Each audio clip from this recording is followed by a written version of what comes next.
Thomas Jefferson, The Paradox of Freedom, The Mountain and the Man. The July heat pressed down on the mountaintop like a heavy hand, but Thomas Jefferson barely noticed. He lay in his bed at Monticello, the house he had spent 50 years designing, building, tearing down, and rebuilding. Outside his window, the Blue Ridge Mountains rolled away into the hazy distance, the same view he had loved since he was a boy running through these woods.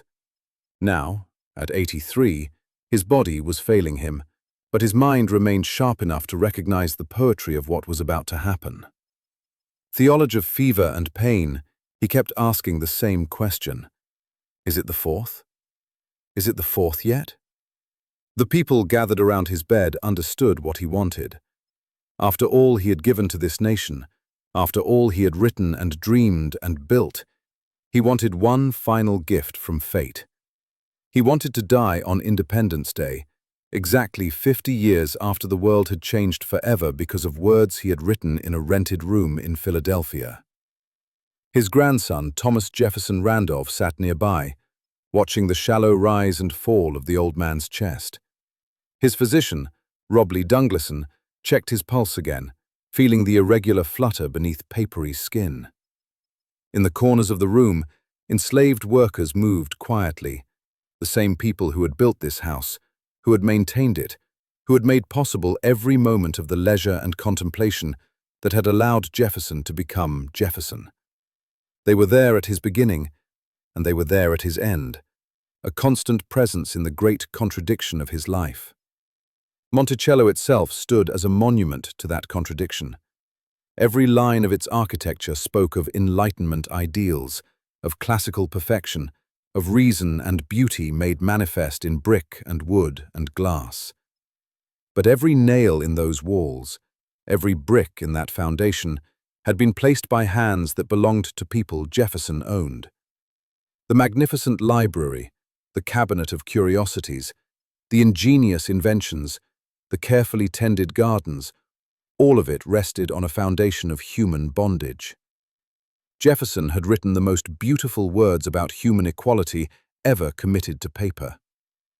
We hold these truths to be self-evident, that all men are created equal, that they are endowed by their Creator with certain unalienable rights, that among these are life, liberty, and the pursuit of happiness. Those words had echoed across oceans and through centuries. They had inspired revolutions and liberation movements. They had become the foundation of a new kind of nation, one built on the radical idea that government derived its power from the consent of the governed. But the man who wrote those words had owned more than 600 human beings throughout his life. He had fathered children with an enslaved woman 30 years his junior, children born into bondage, children who looked like him, but who were nevertheless his property under the law.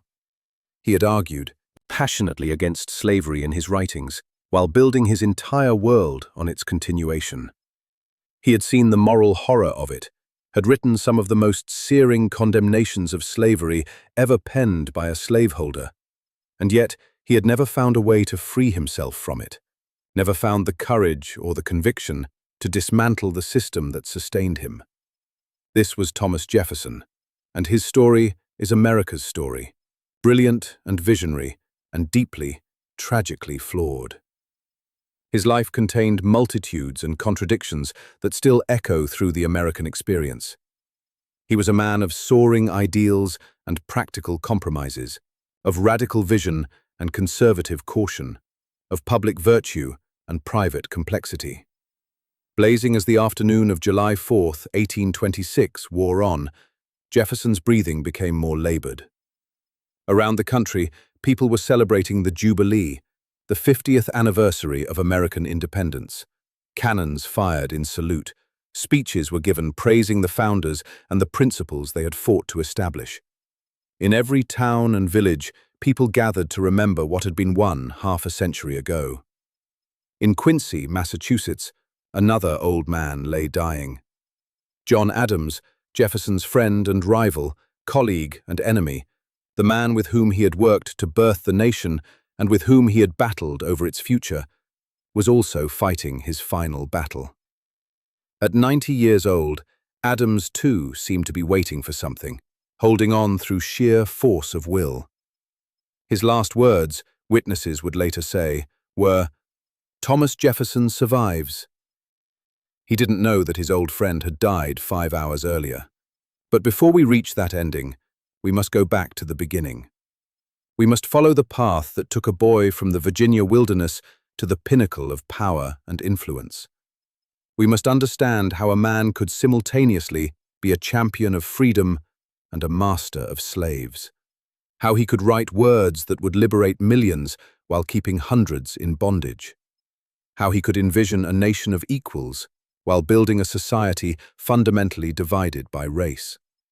This is the story of Thomas Jefferson, the story of a man who changed the world with his pen and his mind, who doubled the size of his nation with a single, bold purchase, who founded a university to spread enlightenment and knowledge, who built one of America's most beautiful homes and filled it with art and science and innovation.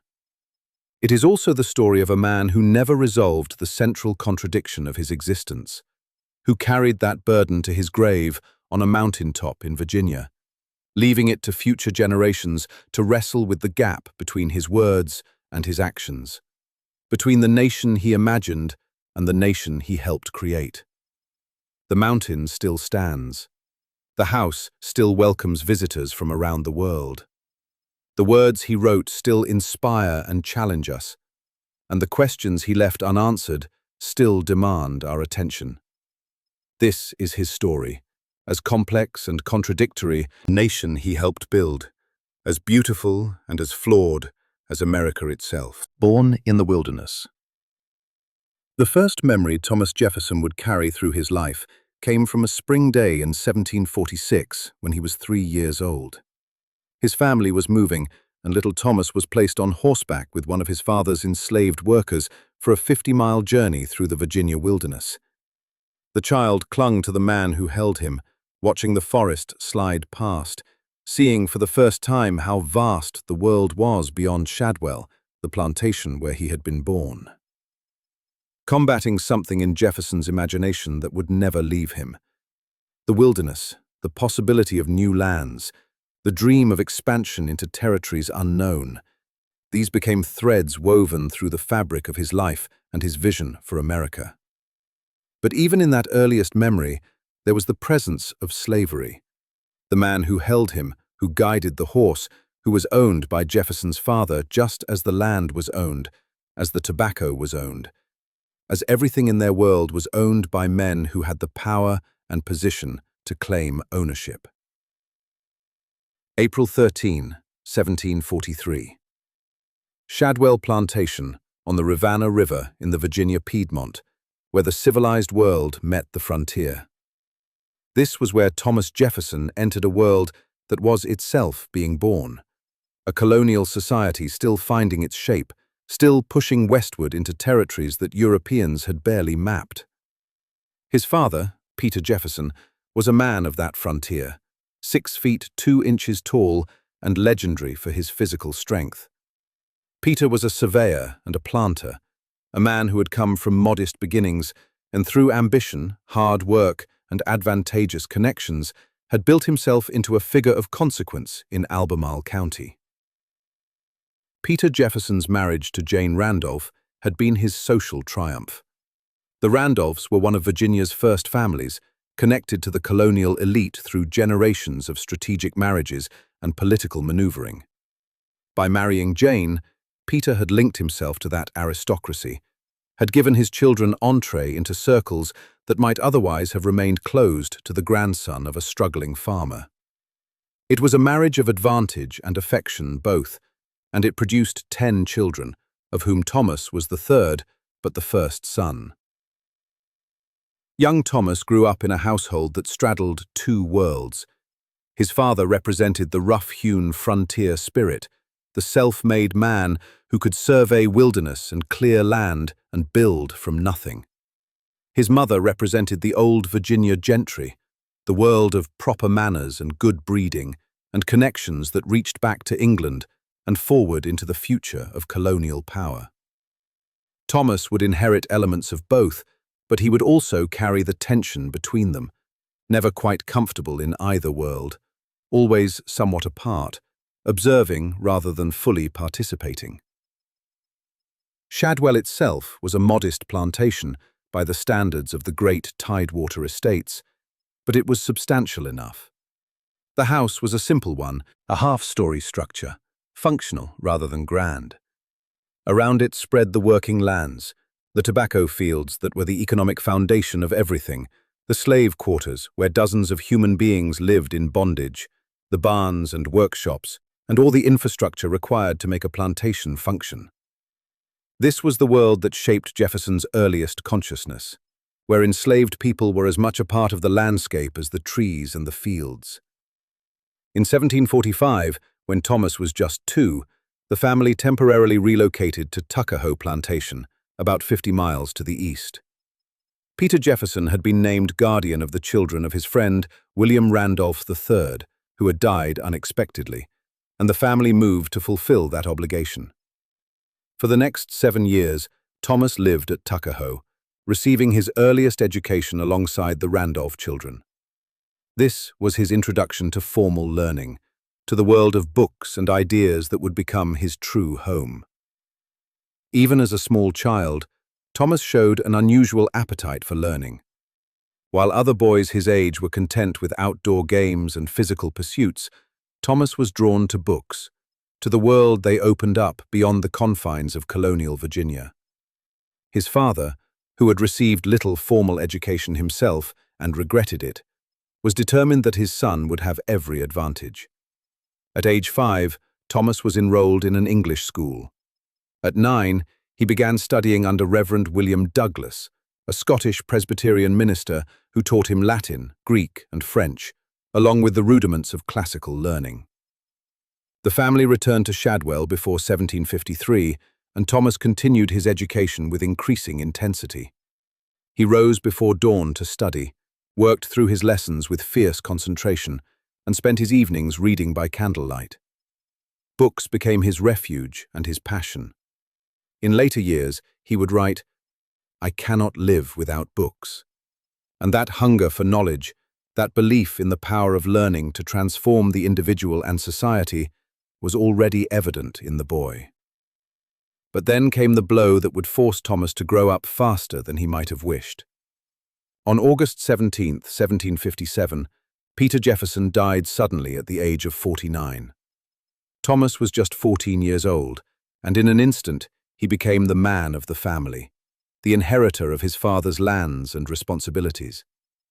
It was a common enough story in colonial Virginia, where disease and accident could cut down even strong men without warning. But for Thomas, it was the end of childhood. Peter Jefferson's will divided his estate between his sons Thomas and Randolph. Thomas received approximately 5,000 acres of land, including the property where he would later build Monticello, along with more than 20 enslaved people. At 14, he was suddenly a substantial landowner and slaveholder, a position that carried both privilege and burden. His formal coming of age would wait until he turned 21. But from the moment of his father's death, Thomas carried the weight of responsibility. The loss of his father affected Jefferson in ways he would never fully articulate. He left almost no written record of his feelings about Peter Jefferson, no letters that reveal the emotional landscape of that relationship. Whether this silence indicated distance or pain, or simply the private nature of his grief, we cannot know. But the absence of his father meant that Thomas's intellectual and emotional formation would be guided primarily by his teachers and mentors, by the books he devoured, and by his own internal compass. After his father's death, Thomas was sent to study under Reverend James Morey, an Anglican minister who ran a classical academy near Gordonsville, Virginia. For 2 years, Thomas boarded with Morey's family and immersed himself in the classics: Latin, Greek, history, science, the great works of Western literature and thought. Morey was an educated and cultured man, and he recognized in young Jefferson an exceptional mind. The education Thomas received under Morey's guidance prepared him not just for college, but for a life of intellectual engagement. In 1760, at age 16, Thomas Jefferson left the Virginia Piedmont for Williamsburg and the College of William and Mary. If Shadwell had been his physical home, William and Mary would become his intellectual home, the place where he would truly discover who he might become. The colonial capital was a revelation to a boy from the frontier.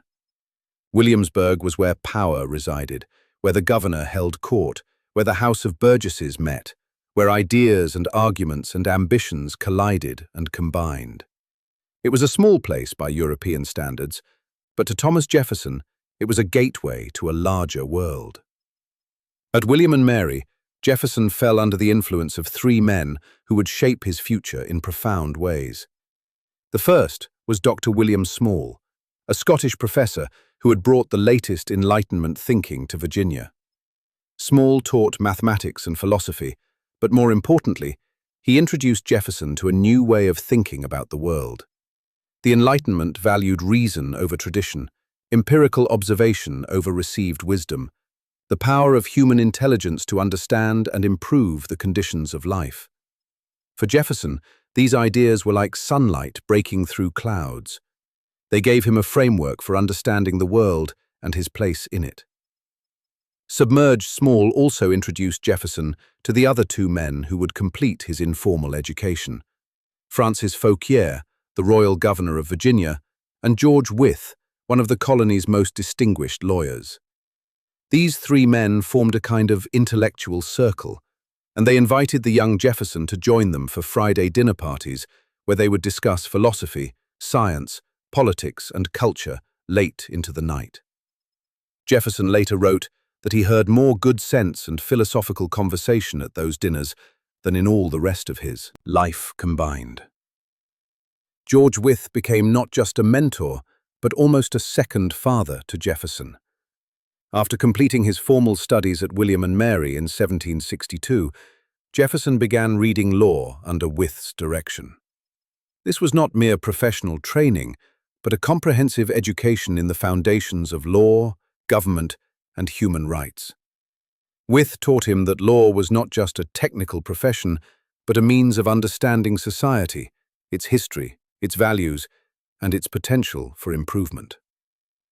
Under Wythe's guidance, Jefferson studied for 5 years, reading deeply in legal history, political philosophy, and the rights of Englishmen that formed the basis of colonial governance. In April 1767, Jefferson was admitted to the Virginia bar. At 24, he was emerging as a young man of exceptional promise, known for his intelligence, his learning, and his eloquence with the written word. He began practicing law, traveling the circuit of Virginia courts, handling the usual mix of cases that came to a colonial lawyer: disputes over land, inheritance, debts, and commercial matters. He was successful enough, earning a respectable income, but law was never his passion. It was a means to an end, a way to establish himself in society while he pursued his real interests. Forging in 1768, Jefferson began the project that would occupy him for the rest of his life. He started clearing the top of an 868-foot mountain above Shadwell, the mountain where he had played as a boy. He would call it Monticello, Italian for Little Mountain, and there he would build a house unlike any other in Virginia. Even at 25, Jefferson was thinking in terms of legacy, of creating something that would endure beyond his lifetime. He was thinking, too, of architecture as a form of expression, a way to make ideas visible in brick and wood and glass. Enlightened, but before he could fully realize that vision, tragedy struck again. On February 1st, 1770, the Shadwell house burned to the ground. Everything was lost: the house, the furnishings, and most painfully for Jefferson, his books. His library, which he had been building since childhood, was destroyed. He later estimated the loss at £200 sterling worth of books, but the real loss was in the knowledge and companionship those books had represented. Jefferson grieved for his library as others might grieve for a lost friend. He responded, as he always would to setback, by rebuilding, by moving forward, by creating something new. He began collecting books again, and he accelerated work on Monticello. By 1770, the South Pavilion, a small outbuilding, was complete enough for Jefferson to move into it. It was just one room, but it was his, a place where he could begin to shape his life according to his own vision. Bibblings then came another turning point. On January 1st, 1772, Thomas Jefferson married Martha Wales Skelton. She was 23 years old, a wealthy widow, the daughter of a prominent lawyer. She was also, like Jefferson, well-educated and cultured, a skilled musician who could play the harpsichord while Jefferson played the violin. Theirs was a love match as well as a strategic alliance, a marriage that brought Jefferson both personal happiness and significant wealth, including land and more enslaved people from Martha's father's estate. What Jefferson didn't fully understand then was that he had married into another complicated legacy.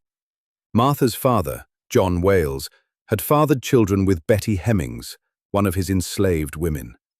Among those children was Sally Hemings, who was about 9 years old when Thomas and Martha married.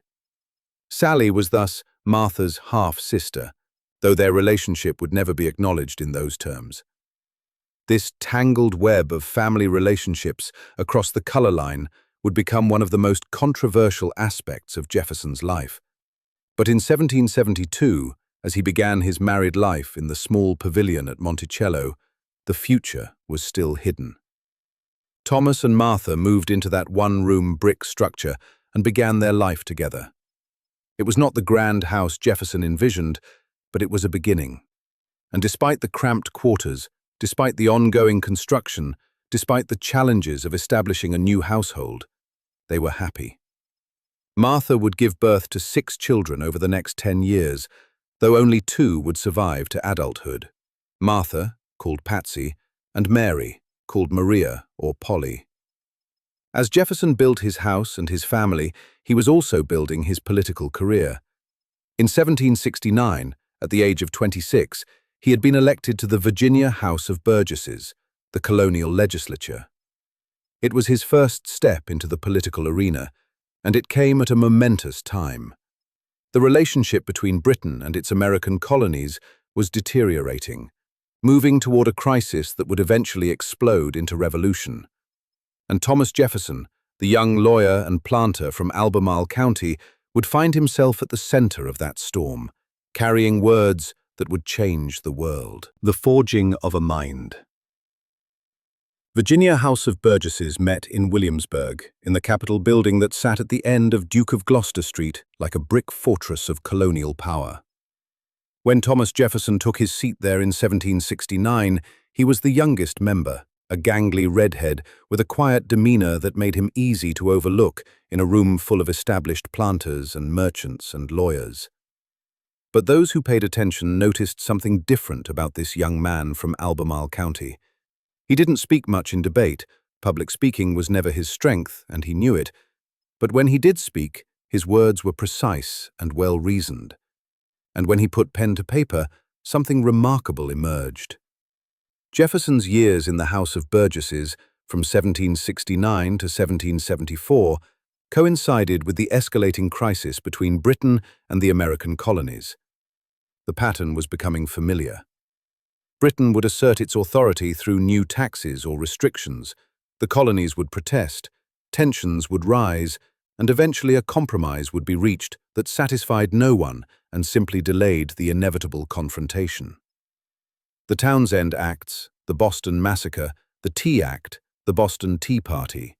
Each event pushed the colonies closer to the breaking point. For Jefferson, these were years of observation and learning.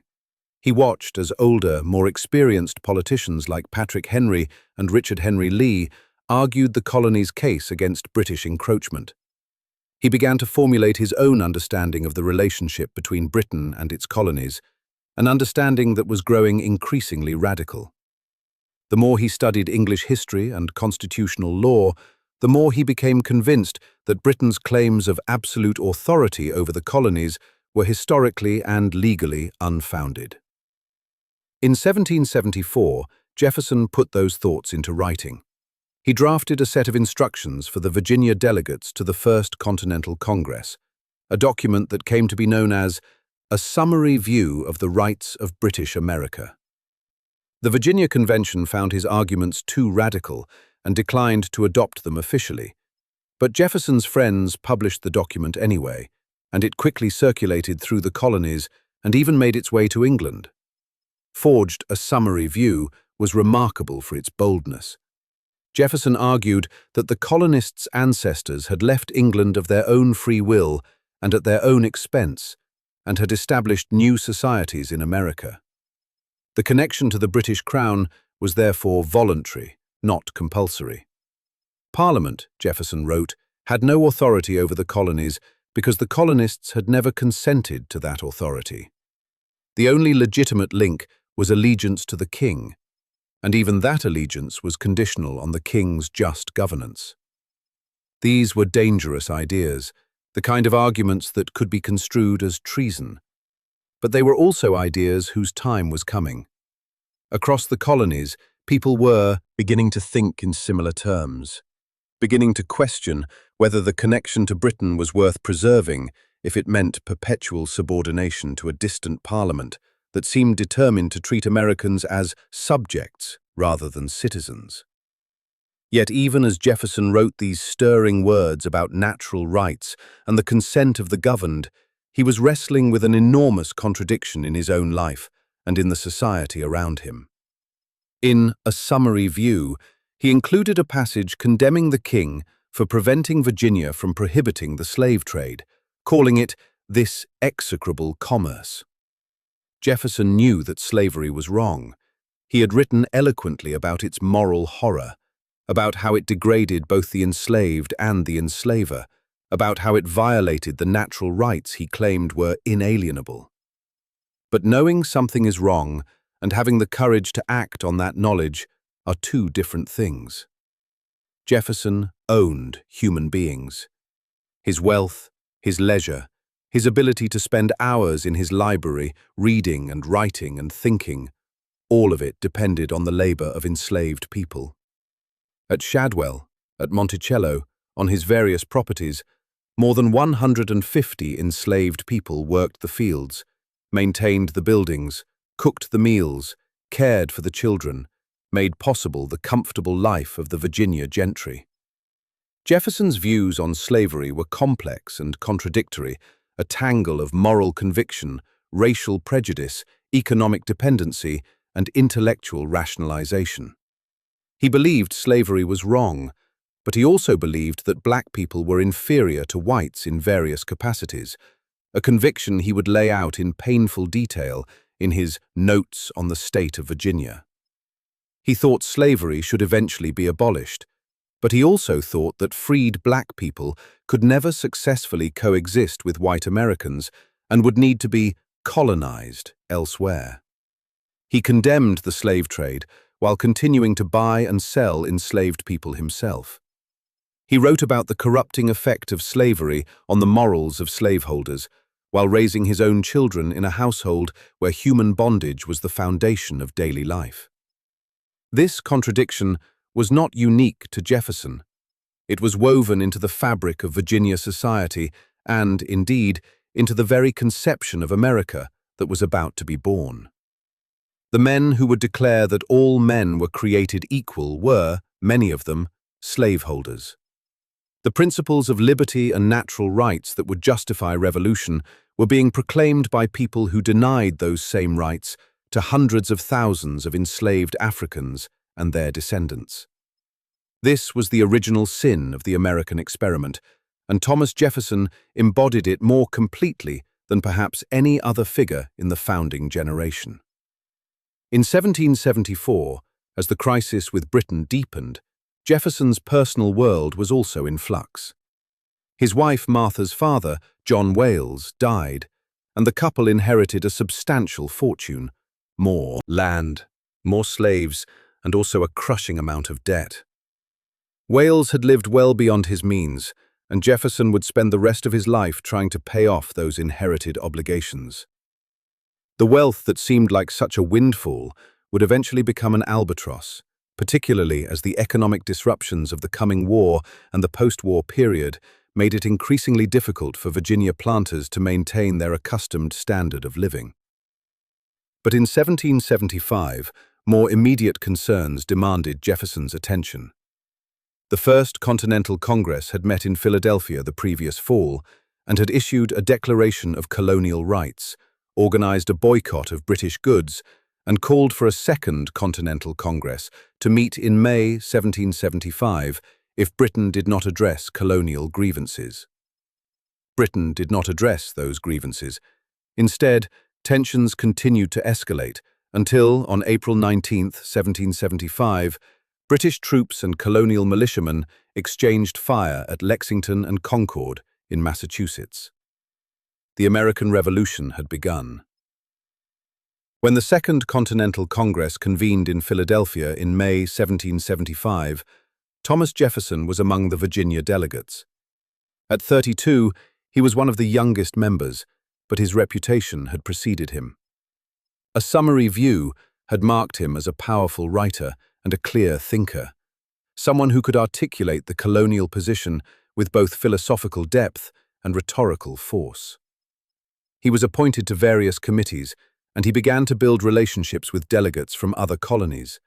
Men like John Adams of Massachusetts, Benjamin Franklin of Pennsylvania, and others who would become his colleagues, friends, and sometimes rivals in the years ahead. Philadelphia was unlike any place Jefferson had experienced before. It was America's largest city, a bustling port full of commerce and culture, newspapers and coffee houses, people from all over the colonies and from Europe beyond. For a man who had grown up on the Virginia frontier and had spent most of his adult life in rural Albemarle County, Philadelphia was simultaneously exciting and overwhelming. He lodged in rented rooms with his enslaved servant, Robert Hemmings, Sally Hemings's brother, who attended to Jefferson's daily needs while Congress met 6 days a week to debate the colony's response to British actions. Through the summer and fall of 1775, the Continental Congress tried to navigate an impossible middle path. Most delegates still hoped for reconciliation with Britain, even as they authorized the creation of the Continental Army and appointed George Washington as its commander. They sent petitions to the king, protesting their loyalty while demanding redress of grievances. But King George III had already declared the colonies to be in a state of rebellion, and British forces were preparing to crush that rebellion by force. Jefferson spent those months observing, learning, working on various committees, and writing. Writing was what he did best, conversation. He was often quiet, sometimes awkward. He never developed the gift for public oratory that men like Patrick Henry possessed. But give him pen and paper, time to think and revise and polish, and Jefferson could produce prose that moved hearts and changed minds. That talent would soon be put to its greatest test. Miscon 1776, the momentum toward independence had become irresistible. State after state instructed its delegates to support separation from Britain. The question was no longer whether to declare independence, but when and how. On June 7, 1776, Richard Henry Lee of Virginia introduced a resolution declaring that these united colonies are, and of right ought to be, free and independent states. The debate was heated, but the outcome was increasingly clear. Even those who had hoped for reconciliation could see that the moment for half measures had passed. Clang Congress debated the Lee resolution. It also appointed a committee to draft a formal declaration explaining and justifying the decision to break with Britain. The Committee of Five, as it came to be known, consisted of John Adams, Benjamin Franklin, Thomas Jefferson, Robert Livingston, and Roger Sherman. These 5 men represented different regions and different political perspectives, but they were united in their commitment to American independence. The committee met and discussed the general outline of what the declaration should contain, but the actual writing was delegated to a single person. That person was Thomas Jefferson.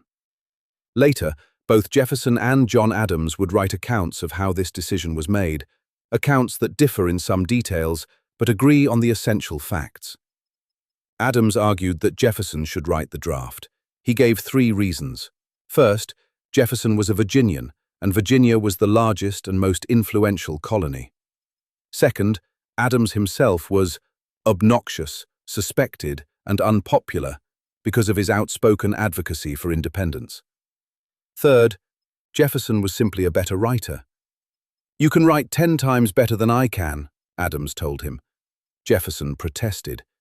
He later claimed he would have preferred that Adams write the Declaration. But whether through persuasion or assignment, or simply the recognition that he was the right person for this particular task, Jefferson accepted the responsibility.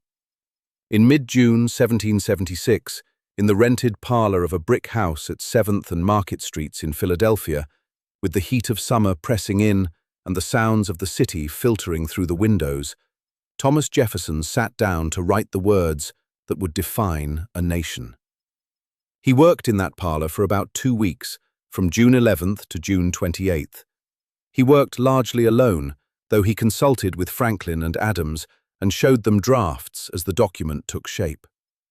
He drew on his own previous writings, particularly a summary view. He drew on the Virginia Declaration of Rights, which George Mason had drafted just weeks earlier. He drew on the philosophical works of John Locke and other Enlightenment thinkers. But the words that emerged were distinctly his own, a synthesis that transformed familiar ideas into something new and powerful. The Declaration of Independence that Jefferson drafted consisted of 3 main parts. First came the philosophical preamble, the statement of principles that would echo through history. "We hold these truths to be self-evident, that all men are created equal, that they are endowed by their Creator with certain unalienable rights, that among these are life, liberty, and the pursuit of happiness." These words, just 43 words in the original formulation, contained a revolutionary idea. Rights did not come from kings or governments. They were inherent in human nature itself, given by God or nature, or the simple fact of being human. And governments existed not to grant rights, but to secure them, deriving their just powers from the consent of the governed. Second came a long list of grievances against King George III, a detailed indictment of royal tyranny that justified the colonies' decision to sever their connection to the British Crown. Jefferson's strategy here was clear. By focusing the blame on the king rather than Parliament, he made the break cleaner, more personal, more a matter of rejecting one man's tyranny than of rejecting the entire British constitutional system. Playoffs. Third came the actual declaration itself, the statement that these united colonies are, and of right ought to be, free and independent states. It was a point of no return, a public announcement that would make every signer a traitor in British eyes, subject to hanging if the revolution failed.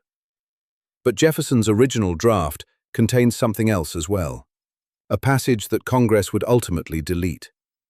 In his list of grievances, Jefferson included a long condemnation of the king for promoting and protecting the slave trade. He called slavery this execrable commerce, accused the king of waging cruel war against human nature itself, and charged him with violating the most sacred rights of life and liberty in the persons of a distant people. It was a powerful passage, heartfelt and eloquent. It was also deeply hypocritical, coming from a man who owned enslaved people and who would continue to own them for the rest of his life. Forging Cross cut that passage. Southern delegates from South Carolina and Georgia objected to any criticism of slavery. Some northern delegates who were involved in the slave trade also had reservations, and so the passage was removed, and the Declaration of Independence was left silent on the subject of slavery, silent on the most fundamental contradiction at the heart of the new nation that was being born. Jefferson was upset about the edits Congress made to his draft. Beyond the slavery passage, they cut about a quarter of his text, tightening and shortening, and sometimes removing what Jefferson thought were his finest phrases. He made copies of his original draft and sent them to friends, wanting them to see what he had written before Congress mangled it. But even in its edited form, the Declaration of Independence retained its power. The philosophical preamble survived intact, the logic of the argument remained clear, and the fundamental act, the Declaration itself, was unchanged. On July 2, 1776, Congress voted to approve the Lee Resolution. The decision for independence had been made. On July 4th, after 2 more days of debate and revision, Congress approved the final text of the Declaration of Independence. John Hancock, as President of Congress, signed it in his famous large hand. The other delegates would add their signatures over the following weeks and months, but the deed was done. America had declared itself independent, and Thomas Jefferson, not yet 34 years old, had written the words that would define what that independence meant, words that would inspire freedom movements around the world for centuries to come. Yet even in that moment of triumph, the shadow remained. Jefferson had written that all men were created equal while living in a world where that equality was denied to hundreds of thousands. He had proclaimed the right to liberty while holding human beings in bondage. He had set a standard that his own life did not meet, a vision that his own society was not prepared to realize. That gap between word and deed, between principle and practice, would haunt him for the rest of his life. And it would haunt America long after he was gone, a challenge that each generation would have to confront anew. How to make real the promise of those beautiful, stirring, painfully ironic words he had written in that Philadelphia parlor in the summer of 1776. Words that changed the world. The morning of July 4, 1776, dawned hot and humid in Philadelphia. Thomas Jefferson walked through streets already busy with people going about their daily business, most of them unaware that this day would become the birthday of a nation. He made his way to the Pennsylvania State House, the building we now call Independence Hall, where the Continental Congress was preparing for another long day of debate. Jefferson carried with him the weight of sleepless nights, the anxiety of creation, and the certain knowledge that what happened today would ripple outward in ways he could barely imagine. Flooded for the past several days, Congress had been debating, revising, and sometimes savaging his draft of the Declaration of Independence. Jefferson sat in his chair, uncomfortable and frustrated, as delegates proposed changes, struck out passages, modified his carefully chosen words. Benjamin Franklin, sitting nearby, noticed Jefferson's distress and tried to cheer him with a story about a merchant whose friends had edited his sign so thoroughly that nothing remained but his name and a picture of a hat. The story didn't help much. Jefferson believed in the power of words, in their rhythm and precision, and watching Congress cut and alter his text felt like watching someone take a knife to a painting he had labored to perfect. But the edits continued. Out went his passionate denunciation of the slave trade, the passage he had hoped would stake a moral claim, even if it came from a man whose own life embodied the contradiction he was condemning. Southern delegates would not accept any criticism of slavery, not even one carefully framed as an attack on the king rather than on the institution itself. Out went various other passages that Congress deemed too inflammatory, or too philosophical, or simply too long. By the time they were done, they had cut about 25% of Jefferson's original text. Prohibited, yet what remained was enough.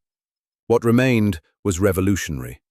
The philosophical heart of the document survived intact, those opening paragraphs that established a new foundation for thinking about government and human rights. Congress left untouched the words that would become the most quoted, most debated, most consequential words Jefferson would ever write.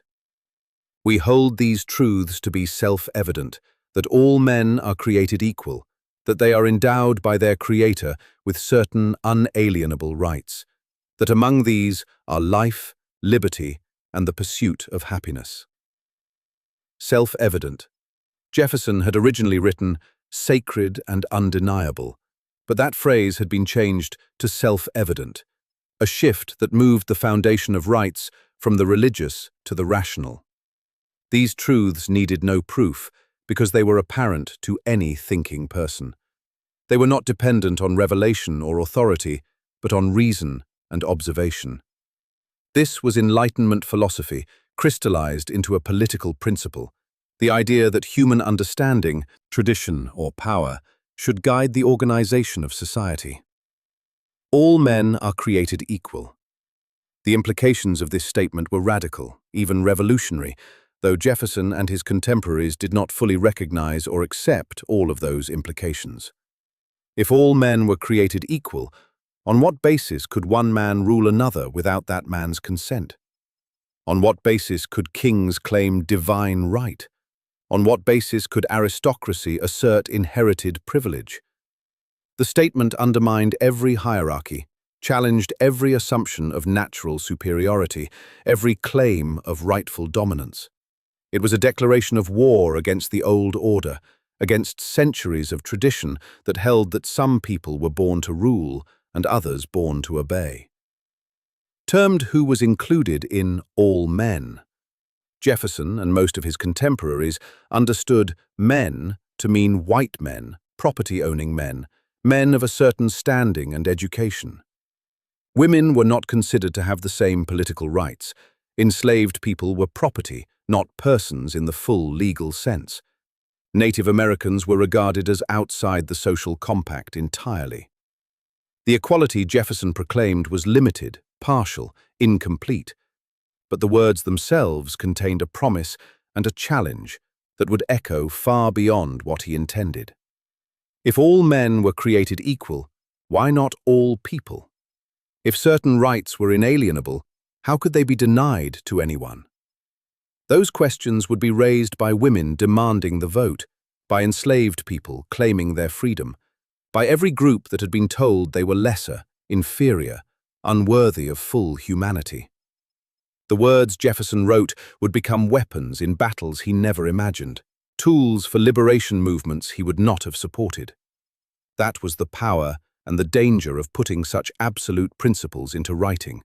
Once unleashed, they could not be fully controlled or limited to their original intended meaning. The Declaration proceeded to justify the break with Britain through a long list of grievances against King George III. This section has received less attention over the centuries, but it was crucial for the original audience. Jefferson needed to show that the colonies were not breaking with Britain on a whim or out of simple defiance, but because the king had violated his obligation to protect his subjects' rights. Each grievance built on the previous one, creating a cumulative case for the necessity of independence. The king had dissolved legislatures, obstructed justice, kept standing armies in peacetime, imposed taxes without consent, cut off trade, and waged war against his own people. He had, in short, forfeited any legitimate claim to the colonists' allegiance. Defiance. This was the theory of the social contract, made concrete and practical. Government was an agreement between rulers and ruled, and when the rulers violated that agreement by becoming tyrants, the people had not just the right, but the duty to alter or abolish that government, institute a new one. This was not anarchy or chaos. It was the rational response to tyranny, grounded in natural law and human reason. Finally came the actual declaration. We, therefore, the representatives of the United States of America in General Congress, assembled, appealing to the Supreme Judge of the world for the rectitude of our intentions, do, in the name and by authority of the good people of these colonies, solemnly publish and declare that these united colonies are, and of right ought to be, free and independent states, that they are absolved from all allegiance to the British Crown, and that all political connection between them and the state of Great Britain is, and ought to be, totally dissolved. Photographic, when it came, was unanimous. Every colony represented in Congress voted for independence. The delegates knew what they were doing. They knew this was treason under British law. They knew that if the revolution failed, they would hang. But they voted for it anyway, and then they signed their names to the document that Jefferson had drafted. John Hancock with his famous flourish, the others more modestly, but all of them committing themselves to the cause of American independence. As Jefferson walked out of the State House that evening, Philadelphia was beginning to celebrate. Word of the vote was spreading through the city. Church bells rang. People gathered in the streets. The Pennsylvania Evening Post rushed to print the text of the Declaration. Within days, it would be published in newspapers throughout the colonies. Within weeks, it would cross the Atlantic to Europe. Within months, it would be translated into multiple languages. The words Jefferson had written in his rented parlor would travel far beyond that room, far beyond Philadelphia, far beyond America itself. Confined for Jefferson, the immediate aftermath was anticlimactic. He wanted to go home. He was worried about Martha, who had been unwell. He was worried about Virginia, which was writing its own constitution and where he felt he could be more useful than in Congress. He had done what he was asked to do. He had written the Declaration. But he did not yet realize what that document would become, how it would define his legacy, how those words would outlive everything else he would do or write or build. Misunderstand Hemmings, Jefferson's enslaved servant, prepared for their departure from Philadelphia. Hemmings had been with Jefferson throughout that momentous summer, had attended to his daily needs while Jefferson was writing the document that proclaimed all men to be created equal.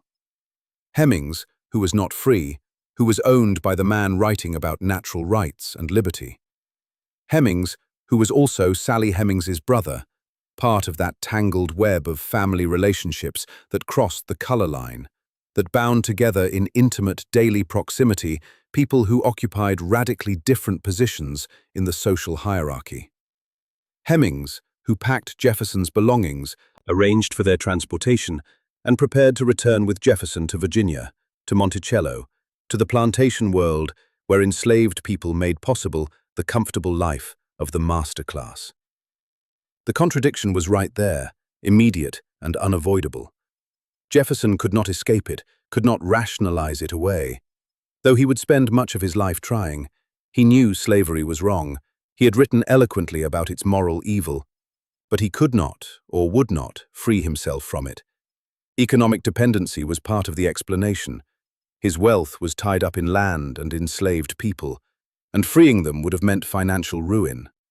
Social pressure was another part. A Virginia gentleman who freed his slaves would be regarded as a dangerous radical, a threat to the social order. And racial prejudice was also part of it. Jefferson believed that black people could not successfully coexist with whites on equal terms, that emancipation would lead to race war. So the contradiction remained, and Jefferson carried it with him as he left Philadelphia. He carried it in the form of Robert Hemmings, whose intelligence and capability Jefferson recognized and relied upon, even as he maintained Hemmings in bondage. He carried it in his political philosophy, which proclaimed universal principles that his own life did not exemplify. He carried it in his heart and conscience, where the conflict between his ideals and his practices created a moral tension that he could never fully resolve. Declaration of the Declaration of Independence was published and read aloud in towns and villages throughout the colonies. George Washington had it read to the Continental Army, the soldiers who would have to defend with their lives the independence that Congress had declared with words. In some places, people tore down statues of King George III and melted them down to make bullets. In other places, loyalists tore down copies of the Declaration and burned them. The country was splitting apart, choosing sides in a conflict that would determine not just America's political future, but the kind of society it would become. For more than a decade after independence was declared, Jefferson was not widely credited as the principal author of the Declaration. It was understood to be a product of Congress, a collective effort. Jefferson himself did not make much of his role at first. He was proud of what he had written, but he did not yet see it as his defining achievement. That recognition would come later, as the Declaration took on mythic status in American memory, as those opening words about equality and unalienable rights became the touchstone for American identity. But even without that later recognition, Jefferson knew he had done something important. He had given voice to principles that were already in the air, that many people were thinking, but that needed to be expressed clearly and forcefully. He had transformed philosophical abstraction into political action, had made Enlightenment theory the foundation of a new nation. He had created a standard against which governments could be judged, a measuring stick for justice and legitimacy. He had also created a standard against which his own life and his own country would be judged and found wanting. The gap between the promise of the Declaration and the reality of American life would generate conflict and struggle for generations to come. The enslaved people who would invoke those words in claiming their own freedom, the women who would point to them in demanding equal rights, the working people who would use them to challenge economic exploitation, the civil rights activists who would carry copies of the Declaration in their marches and protests, all of them would be drawing on the power of Jefferson's words, using his own principles to challenge the limitations and exclusions he had accepted. Financially wrote that all men were created equal. He did not live up to that principle. Neither did the nation he helped create, but the words remained, powerful and uncompromising, a promise and a challenge, an ideal that could never be fully achieved, but could never be entirely abandoned. That was Jefferson's greatest gift and his deepest curse.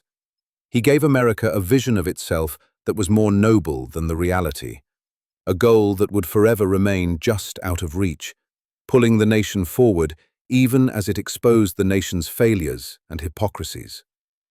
As the summer of 1776 turned to fall and then to winter, Jefferson finally left Congress and returned to Virginia. The Declaration had been made, the war for independence had begun, and the man who had written the words that would define America's founding moment went home to his mountaintop, to his wife and his slaves, to the contradictions he would carry with him for the rest of his life. The struggle for a nation. Shortest. The war came home to Virginia in 1780, and Thomas Jefferson, serving as governor, watched helplessly as British forces ravaged the countryside. This was not how he had imagined his service to the Revolution. He had returned from Philadelphia after drafting the Declaration, expecting to contribute to Virginia's political transformation, to help write laws that would embody the principles he had articulated so eloquently. Instead, he found himself trying to manage a war effort with inadequate resources, a fractious legislature, and an enemy that seemed determined to bring the fight to his doorstep. Jefferson had been elected governor in June 1779, succeeding Patrick Henry in a role that had become increasingly challenging as the war dragged on. Virginia was supposed to be secure, far from the main theaters of combat in the northern and middle states. But by 1780, the British had shifted their strategy southward, and Virginia suddenly became a primary target. Benedict Arnold, the American traitor, led British forces in raids along the Virginia coast. In January 1781, Arnold's troops marched virtually unopposed into Richmond, forcing the government to flee and burning records and property. Swallowing citizenship during this period has been the subject of criticism and debate. He was not a natural war leader. His strength lay in thought and writing, in long-term planning and philosophical vision. The immediate demands of military command, the need for quick decisions and forceful action, did not suit his temperament. When British cavalry under Colonel Banastre Tarleton raided Charlottesville in June 1781, attempting to capture Jefferson and the Virginia legislature, Jefferson barely escaped, riding away from Monticello just ahead of the British soldiers. Critics would later claim he had fled in panic, abandoning his post. Jefferson and his defenders insisted he had acted prudently, preserving himself to serve again another day. The truth, as is often the case, probably lies somewhere between these versions. Jefferson was not a coward, but neither was he a warrior. He was a civilian leader thrust into a military crisis for which he was temperamentally unprepared. His term as governor ended shortly after the Charlottesville raid, and he gladly yielded the office to Thomas Nelson Jr., retiring to Monticello exhausted, frustrated, and wounded by the criticism he had received. But worse was to come. His wife, Martha, who had never been robust, had grown increasingly ill after the birth of their sixth child in May 1782. Pregnancy and childbirth had taken their toll over 10 years of marriage, and Martha never fully recovered from this last delivery. Through the summer, Jefferson watched her fade. He barely left her bedside during her final weeks, and when she died on September 6, 1782, he was devastated in a way that his reserved nature usually kept hidden. His daughter Martha, just 10 years old, later recalled that her father fainted when her mother died and was carried from the room. For 3 weeks he remained in his chamber, pacing back and forth, unable to eat or sleep properly, lost in a grief so profound it seemed to consume him entirely. When he finally emerged, he was a changed man. His hair had gone prematurely grey. His animation and energy seemed diminished. He rode through the woods around Monticello for hours, Martha accompanying him, the two of them moving through a landscape made strange by absence. Jefferson destroyed almost all of Martha's letters after her death. Whether this was to protect her privacy, to hide aspects of their relationship from future scrutiny, or simply because the pain of keeping them was too great, we cannot know. But the result is that Martha Jefferson remains a shadowy figure in history, known more through Jefferson's grief at her loss than through any direct record of her thoughts or personality. Powerless of that grief, Jefferson received an offer that might have come at a worse time had he been a different sort of person, but that came at exactly the right moment for someone who needed escape, purpose, distance from memories that were too painful to bear.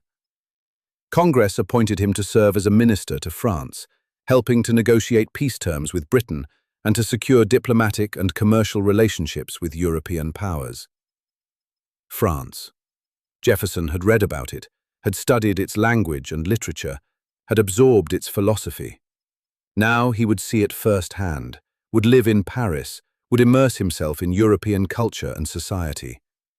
He accepted the appointment, left his daughters in the care of family, and sailed for France in July 1784, carrying with him the grief of Martha's death, the exhaustion of his gubernatorial struggles, and the hope that distance and new experiences might help him heal. Paris was a revelation. After the provincial simplicity of Virginia and the practical bustle of Philadelphia, Paris was sophistication incarnate. The city dazzled Jefferson with its art and architecture, its theaters and salons, its conversations about philosophy and science and politics. He threw himself into this new world, studying French buildings so he could improve American architecture, attending scientific lectures, buying books in quantities that would eventually strain his finances, meeting the great minds of the Enlightenment. He replaced Benjamin Franklin as minister to France in 1785, inheriting the impossible task of following the most beloved American in Paris. Franklin had charmed French society with his wit and his fur cap, had become a celebrity and a symbol of American simplicity and virtue. Jefferson could not match Franklin's personal magnetism, and he knew it. But he had his own strengths: intelligence, diligence, diplomatic skill, and a genuine appreciation for French culture that won him respect, even if it did not win him Franklin's level of adoration. In Paris, Jefferson witnessed the opening act of one of history's great dramas, the French Revolution. He was there in 1789 when the Bastille fell, when the old regime began to crack, when the ideals of liberty and equality that he had written into the Declaration of Independence seemed to be spreading to Europe. Jefferson was initially sympathetic to the revolution, saw it as France's opportunity to throw off tyranny and create a government based on consent and natural rights. He advised Lafayette and other moderate revolutionaries, hoping France could achieve reform without descending into chaos. But Jefferson also brought slaves to Paris. James Hemings, Sally Hemings's older brother, came as Jefferson's personal chef. Jefferson had James trained in French cooking, intending to bring those skills back to Monticello. And in 1787, Jefferson's daughter Polly arrived in Paris, accompanied by Sally Hemings, who was then just 14 years old. Confiscated. Here the story becomes more complicated, more intimate, more troubling. She was the half-sister of Jefferson's late wife Martha, daughter of Martha's father John Wales, and the enslaved woman Betty Hemings. She was light-skinned, the product of multiple generations of white-black relations in the Hemings-Wales family. And she was Jefferson's property, subject to his will and authority in ways that made any relationship between them inherently unequal, inherently compromised. What happened between Jefferson and Sally Hemings in Paris has been the subject of debate and controversy for more than 200 years. Jefferson's white descendants denied for generations that any sexual relationship had existed. But Sally Hemings's son Madison, in a memoir published in 1873, stated clearly that Jefferson was his father and the father of his siblings. In 1998, DNA evidence confirmed that Jefferson was almost certainly the father of at least one of Sally's children, and most historians now accept that he fathered all of them. In Paris, Sally was legally free. French law did not recognize slavery, and enslaved people brought to France could petition for their freedom. Jefferson knew this. He paid both James and Sally wages during their time in Paris, acknowledging their technically free status. But when Jefferson's mission in France ended and he prepared to return to Virginia, he asked Sally to come back with him, back to Virginia, where she would once again be his slave. Sally's son Madison later recounted that his mother initially refused to return. Why would she? In Paris, she was free. In Virginia, she would be property. But Jefferson, according to Madison's account, made her a promise. If she returned with him, he would free all the children she bore. It was an extraordinary negotiation, one that revealed both the human reality beneath the legal framework of slavery and the fundamental inequality at the heart of their relationship. Sally agreed to return, trading her freedom for the promise that her children would be free. Jefferson and Sally returned to Virginia in 1789. By then, the new American Constitution had been ratified, George Washington had been elected as the first president, and Jefferson was about to be drawn back into politics as the country's first Secretary of State. The intimate, personal relationship between Jefferson and Sally would continue for decades, producing children who grew up in the shadow of Monticello's grandeur, who shared their father's blood but not his name, who occupied a liminal space between slavery and freedom that few people in their time understood or acknowledged. Poorer as Secretary of State in Washington's administration from 1790 to 1793, Jefferson found himself increasingly at odds with Treasury Secretary Alexander Hamilton. The two men represented fundamentally different visions of America's future. Hamilton wanted a strong federal government, a national bank, federal support for manufacturing and commerce, close ties with Britain. Jefferson wanted a limited federal government, an agrarian republic of independent farmers, no national bank, no federal debt, closer relations with France. The battles between Hamilton and Jefferson became bitter and personal, conducted through partisan newspapers and poisonous letters. Each man saw the other as a threat to the republic they had helped create. Hamilton thought Jefferson's democratic ideals would lead to mob rule and anarchy. Jefferson thought Hamilton's financial schemes would create a new aristocracy and return America to the kind of monarchy they had just fought a revolution to escape. Paycheck between Hamilton and Jefferson gave birth to America's first political parties, the Federalists, led by Hamilton, and the Democratic Republicans, led by Jefferson. Washington tried to keep his administration above partisan politics, but even he could not bridge the gap between his two most brilliant subordinates. Jefferson resigned as Secretary of State at the end of 1793, exhausted by the battles and convinced that Hamilton's influence over Washington was too strong to be countered. Jefferson returned to Monticello, to farming and building and reading, to Sally Hemings and their growing family, to the life of a Virginia planter that he kept saying was all he wanted. But retirement did not last. In 1796, he reluctantly agreed to run for president.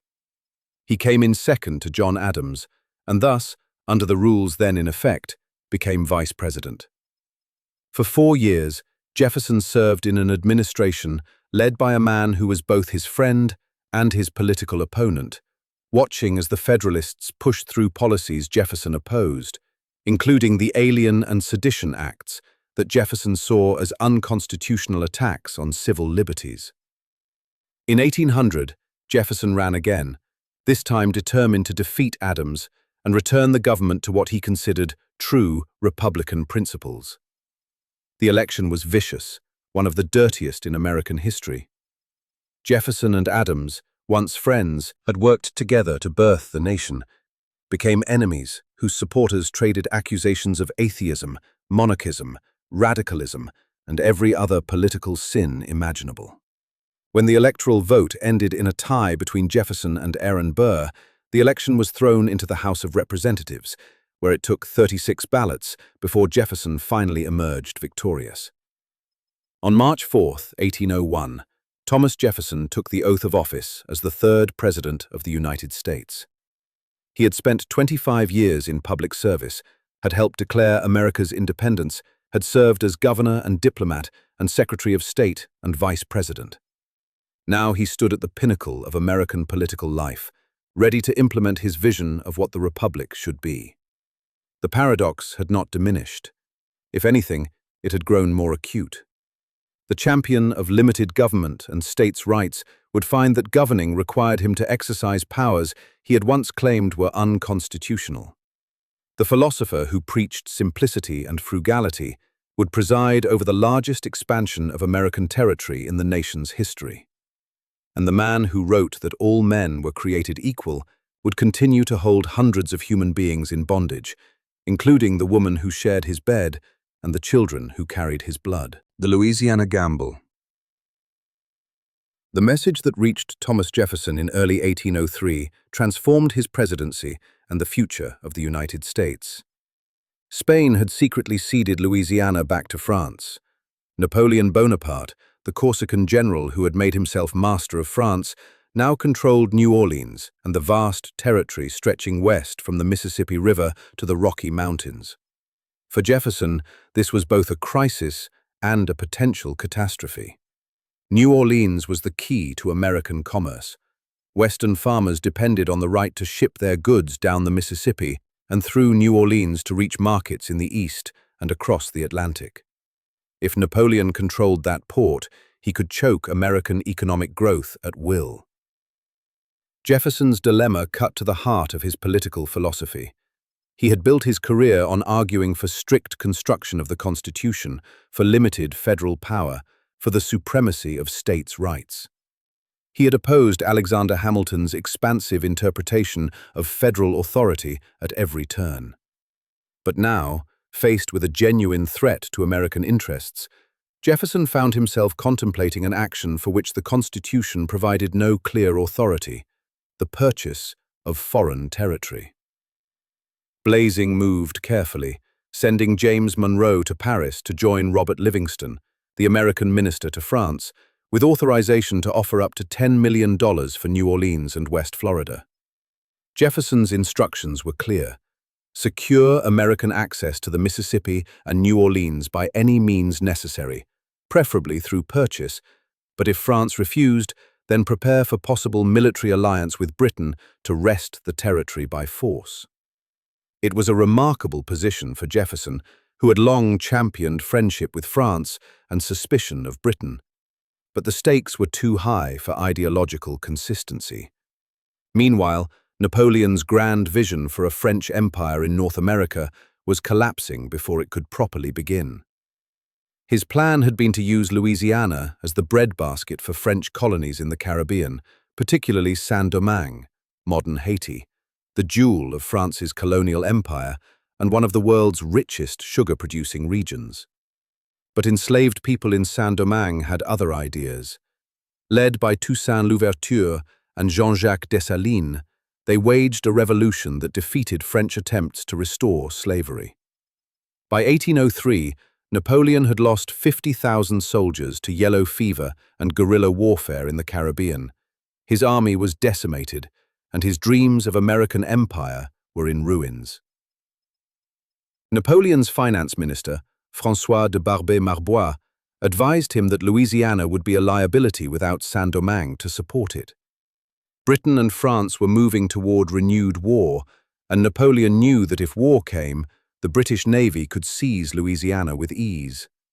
Better to sell the territory to the Americans, get some much-needed cash for the French treasury, and remove one potential front in the coming conflict with Britain. On April 11, 1803, just days before Monroe reached Paris, Barbé-Marbois approached Livingston with an astonishing offer. France would sell not just New Orleans, but all of Louisiana, the entire vast territory west of the Mississippi, for $15 million. Livingston was stunned. He had been authorized to spend up to $10 million for just New Orleans and West Florida. Now, he was being offered more than 800,000 square miles of territory for just $5 million more. Monroe arrived on April 12 to find that the diplomatic landscape had been transformed overnight. Together with Livingston, he negotiated the final terms of the purchase over the next few weeks. They settled on $15 million, approximately $18 per square mile, or about 3 cents an acre, though these calculations were somewhat speculative since no one was entirely sure how large Louisiana actually was or what its exact boundaries were. The purchase treaty was signed on April 30, 1803, though it would be dated May 2 for diplomatic reasons. News of the purchase didn't reach Jefferson in Washington until July 1803. When it did, he was simultaneously elated and troubled. He had secured an enormous prize. The purchase would double the size of the United States, remove European powers from direct control of American borders, guarantee access to the Mississippi and New Orleans, provide land for generations of American expansion, and accomplish all this without war. It was a diplomatic triumph that would rank among the greatest achievements of American statecraft. But it was also, by Jefferson's own constitutional theory, illegal. The Constitution nowhere granted the federal government power to acquire new territory. Jefferson had made his entire political career on arguing for strict construction of the Constitution, on insisting that the federal government possessed only those powers explicitly granted by the Constitution. Hamilton and the Federalists had always argued for a more expansive interpretation, claiming implied powers that could be inferred from the Constitution's general purposes. Jefferson had attacked such reasoning as a path to tyranny. Now he found himself in the awkward position of needing to exercise a power the Constitution had not explicitly granted. Jefferson's first instinct was to seek a constitutional amendment explicitly authorizing the purchase. He even drafted language for such an amendment and sent it to his advisors. But his cabinet, led by Treasury Secretary Albert Gallatin and Secretary of State James Madison, urged him to abandon this approach. They argued that the power to make treaties was explicitly granted to the president by the Constitution, and a treaty that involved acquiring territory was simply an exercise of the treaty-making power. Moreover, they warned that waiting for an amendment to be drafted, proposed and ratified by 3/4 of the states would take too long. Napoleon was notoriously changeable. If months passed while Americans debated constitutional niceties, he might change his mind and withdraw the offer. Jefferson wrestled with this dilemma through July and August 1803. In a letter to Senator John Breckinridge, he acknowledged the problem. The Constitution has made no provision for our holding foreign territory, still less for incorporating foreign nations into our union. The executive, in seizing the fugitive occurrence, which so much advances the good of their country, have done an act beyond the Constitution. But Jefferson concluded that the opportunity was too great to pass up. He would submit the treaty to the Senate and trust that Congress and the American people would ratify an action done for the nation's benefit, even if it bent or broke constitutional principles. It was a remarkable reversal, one that Jefferson's Federalist opponents did not fail to notice and exploit.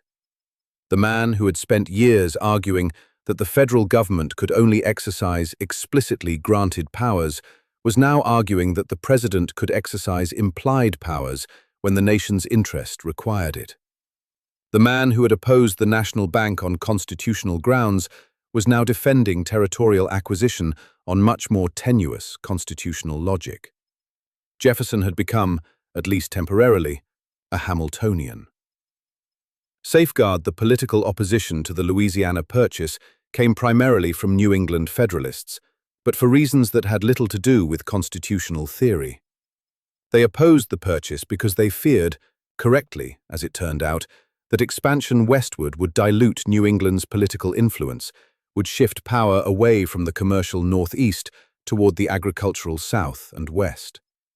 Some even spoke of secession, of breaking apart the Union rather than being swallowed up in an expanding empire of farmers and planters. But the political calculation was clear. The purchase was wildly popular with most Americans. Westerners were delighted to have New Orleans and the Mississippi secured. Farmers saw unlimited opportunity in the new lands. Even many Federalists, however they might have felt about constitutional questions, could see the practical advantage of removing France from the American border. The Senate ratified the treaty on October 20, 1803, by a vote of 24-7. The House appropriated the necessary funds by an overwhelming majority. By December 1803, the American flag flew over New Orleans, and the United States had doubled in size. The Louisiana Purchase fundamentally changed America's future and Jefferson's presidency. It set the country on a course of continental expansion that would define the 19th century. It raised new questions about slavery. Would the institutions spread into these new territories, or could they be kept free? It demonstrated that American territorial growth could be achieved through purchase and negotiation rather than conquest. And it established a precedent for expansive presidential power that would echo through American history. But even as Jefferson celebrated this triumph, he knew the work was incomplete. Louisiana had been purchased, but it was largely unknown. European and American geographers had only the vaguest ideas of what lay between the Mississippi and the Pacific. Native American nations controlled most of the territory, and their relationship to the United States remained undefined. The land needed to be explored, mapped, surveyed, understood before it could truly be incorporated into the American nation. Jefferson had been thinking about Western exploration for decades. As early as the 1780s, he had tried to organize expeditions to explore beyond the Mississippi. Now, with Louisiana in American hands, he had the opportunity to mount the exploration he had long dreamed of. Even before the purchase was finalized, Jefferson had been planning an expedition to cross the continent, reach the Pacific, and map the territories along the way. He had persuaded Congress to secretly appropriate funds for the mission, and he had chosen his private secretary, Meriwether Lewis, to lead it. Lewis was 29 years old, a veteran of the frontier wars, a man of intelligence, curiosity, and courage. Jefferson had known him for years and had carefully prepared him for this mission, sending him to Philadelphia to study with leading scientists, to learn botany and zoology, to acquire the skills needed to make scientific observations and collect specimens. Lewis, in turn, had recruited William Clark, his former commanding officer, and a skilled surveyor and mapmaker to be his co-commander. Together, they would lead the Corps of Discovery, a carefully selected group of soldiers, boatmen, interpreters, and hunters, on a journey that would take more than 2 years and would cover thousands of miles of territory that no American had previously explored. The Lewis and Clark expedition would become one of the defining events of Jefferson's presidency and one of the great adventure stories of American history. Jefferson's instructions to Lewis were exhaustive. He wanted information on geography, on rivers and mountains, on climate and soil. He wanted botanical and zoological specimens, descriptions of plants and animals previously unknown to science. He wanted ethnographic information about Native American tribes, their languages, customs, and political organization. He wanted to establish trade relations and assert American sovereignty. And he wanted to find the Northwest Passage, the fabled water route across the continent that Jefferson and many others still believed might exist. On May 14, 1804, the Corps of Discovery left Camp Wood near St. Louis and headed up the Missouri River.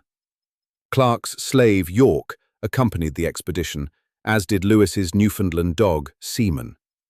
They traveled in a 55-foot keelboat and two smaller pirogues, carrying supplies, gifts for Native Americans, scientific instruments, and Jefferson's detailed instructions.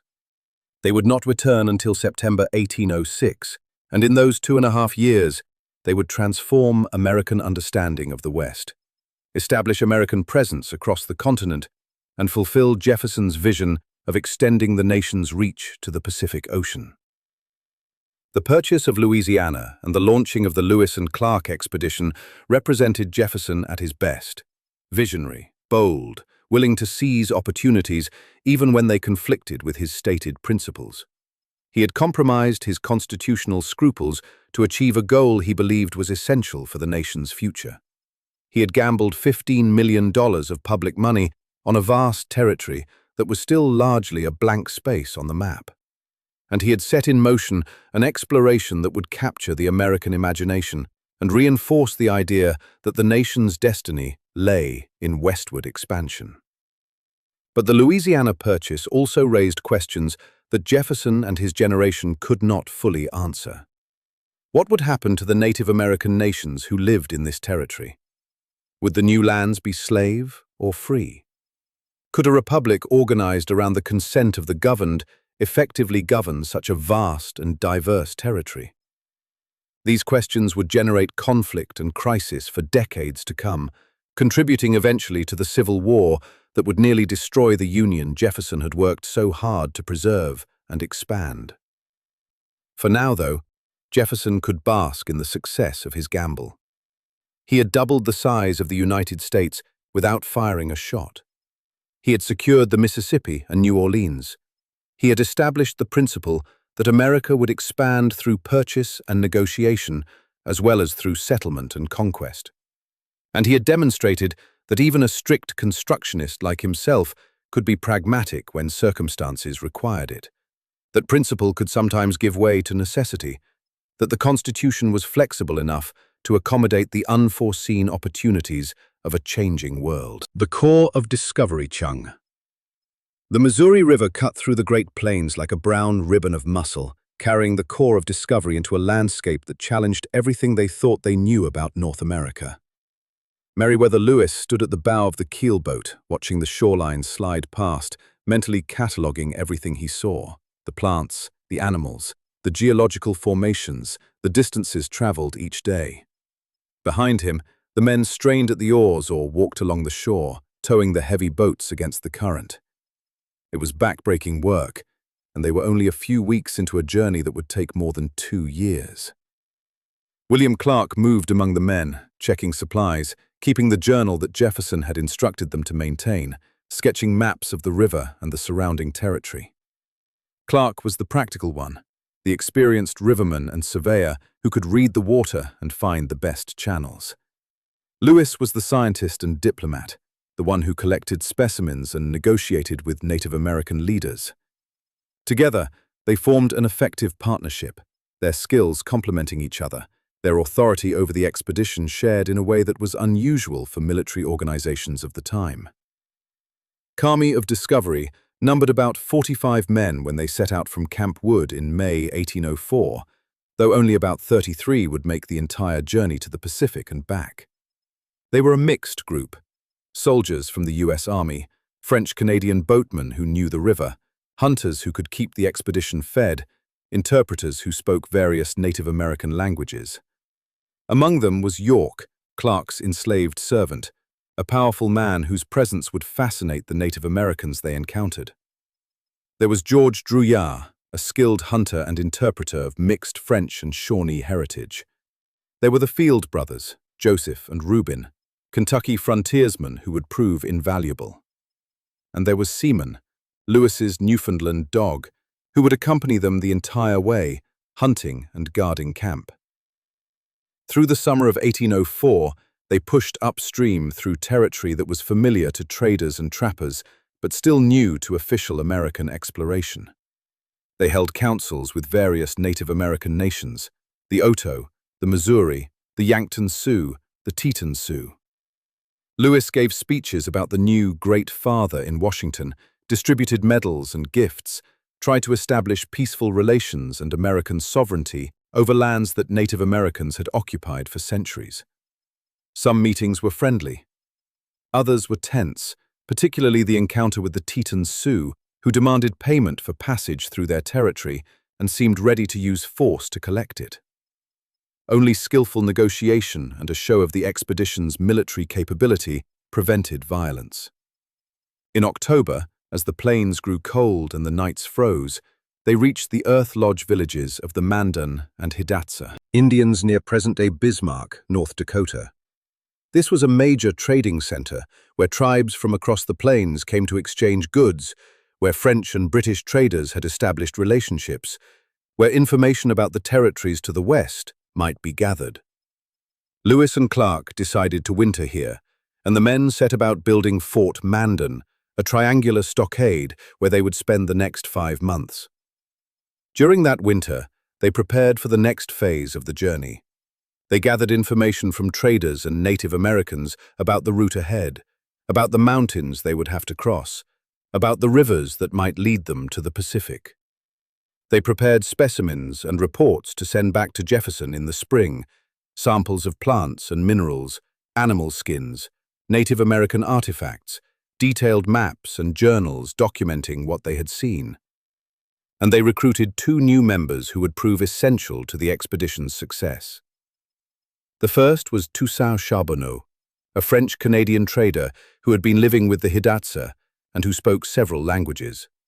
More importantly, Charbonneau had 2 Shoshone wives, and the younger of these, Sacagawea, would accompany the expedition as an interpreter and guide. Sacagawea was about 16 years old, pregnant, and would give birth to a son, Jean-Baptiste, in February 1805.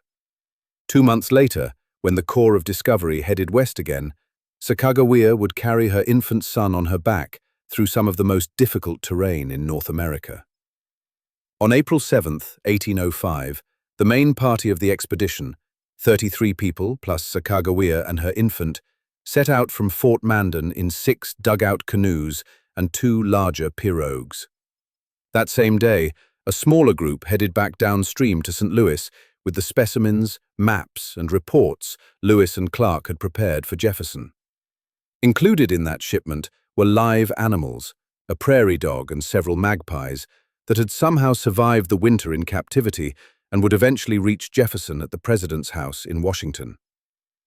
The Corps pushed deeper into territory that no American had previously explored.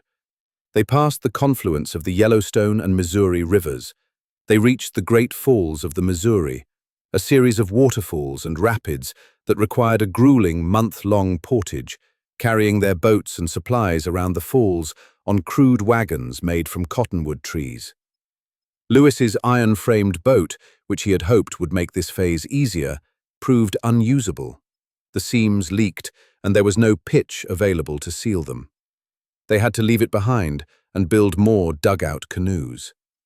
As they moved west, the landscape transformed. The grasslands of the plains gave way to broken country, then to foothills, then to mountains that rose higher and more rugged than most of the men had ever seen.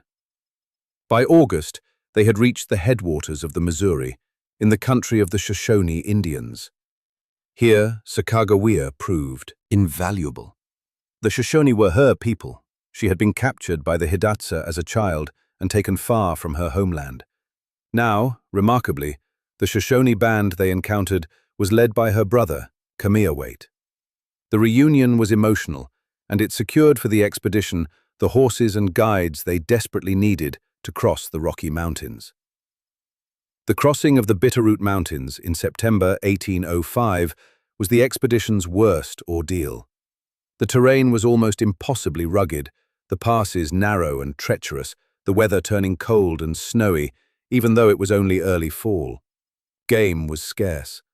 The men went hungry, eventually reduced to eating their horses and whatever else they could find. They got lost, found their way again, struggled on through snow and rain and exhaustion. It took 11 days of brutal marching to cross the mountains, and by the time they emerged on the western slope, the men were near starvation, their clothing in tatters, their spirits at their lowest point of the entire journey. But on the western slope, they found salvation.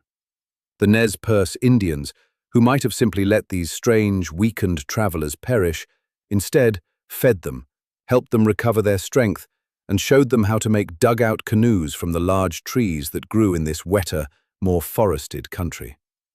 By October, the expedition was moving again, this time downstream on the Clearwater River, then the Snake River, and finally the Columbia River, heading toward the Pacific Ocean that Jefferson had sent them to find. On November 7, 1805, Clark wrote in his journal, "Ocean in view! Oh, the joy!" They had reached the Pacific. More than 4,000 miles from St. Louis, more than 18 months after setting out, the core of discovery had crossed the continent and achieved the primary goal of their mission. They built Fort Clatsop near the mouth of the Columbia River and settled in for another winter, this one spent in the constant rain and fog of the Pacific Northwest coast, making salt, hunting elk, preparing for the return journey. The return trip, which began in March 1806, would prove in some ways more difficult than the outbound journey. The expedition split into two groups for part of the way, with Lewis and Clark each leading a party to explore different routes and gather more information. There were dangerous encounters with Native Americans. Lewis was accidentally shot by one of his own men during a hunting expedition, a wound that took weeks to heal.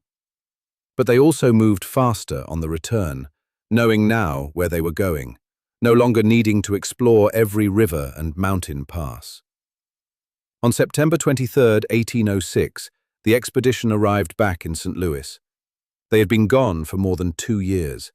Many people had given them up for dead, especially during the long silence of the first winter at Fort Mandan. Their return was greeted with astonishment and celebration. They had lost only one man, Sergeant Charles Floyd, who had died of what was probably appendicitis near the beginning of the journey. They had traveled nearly 8,000 miles. They had documented 178 new plant species and 122 new animal species. They had established contact with dozens of Native American nations. They had proven that the Northwest Passage did not exist. There was no easy water route across the continent. But they had mapped routes that would guide future travelers and settlers.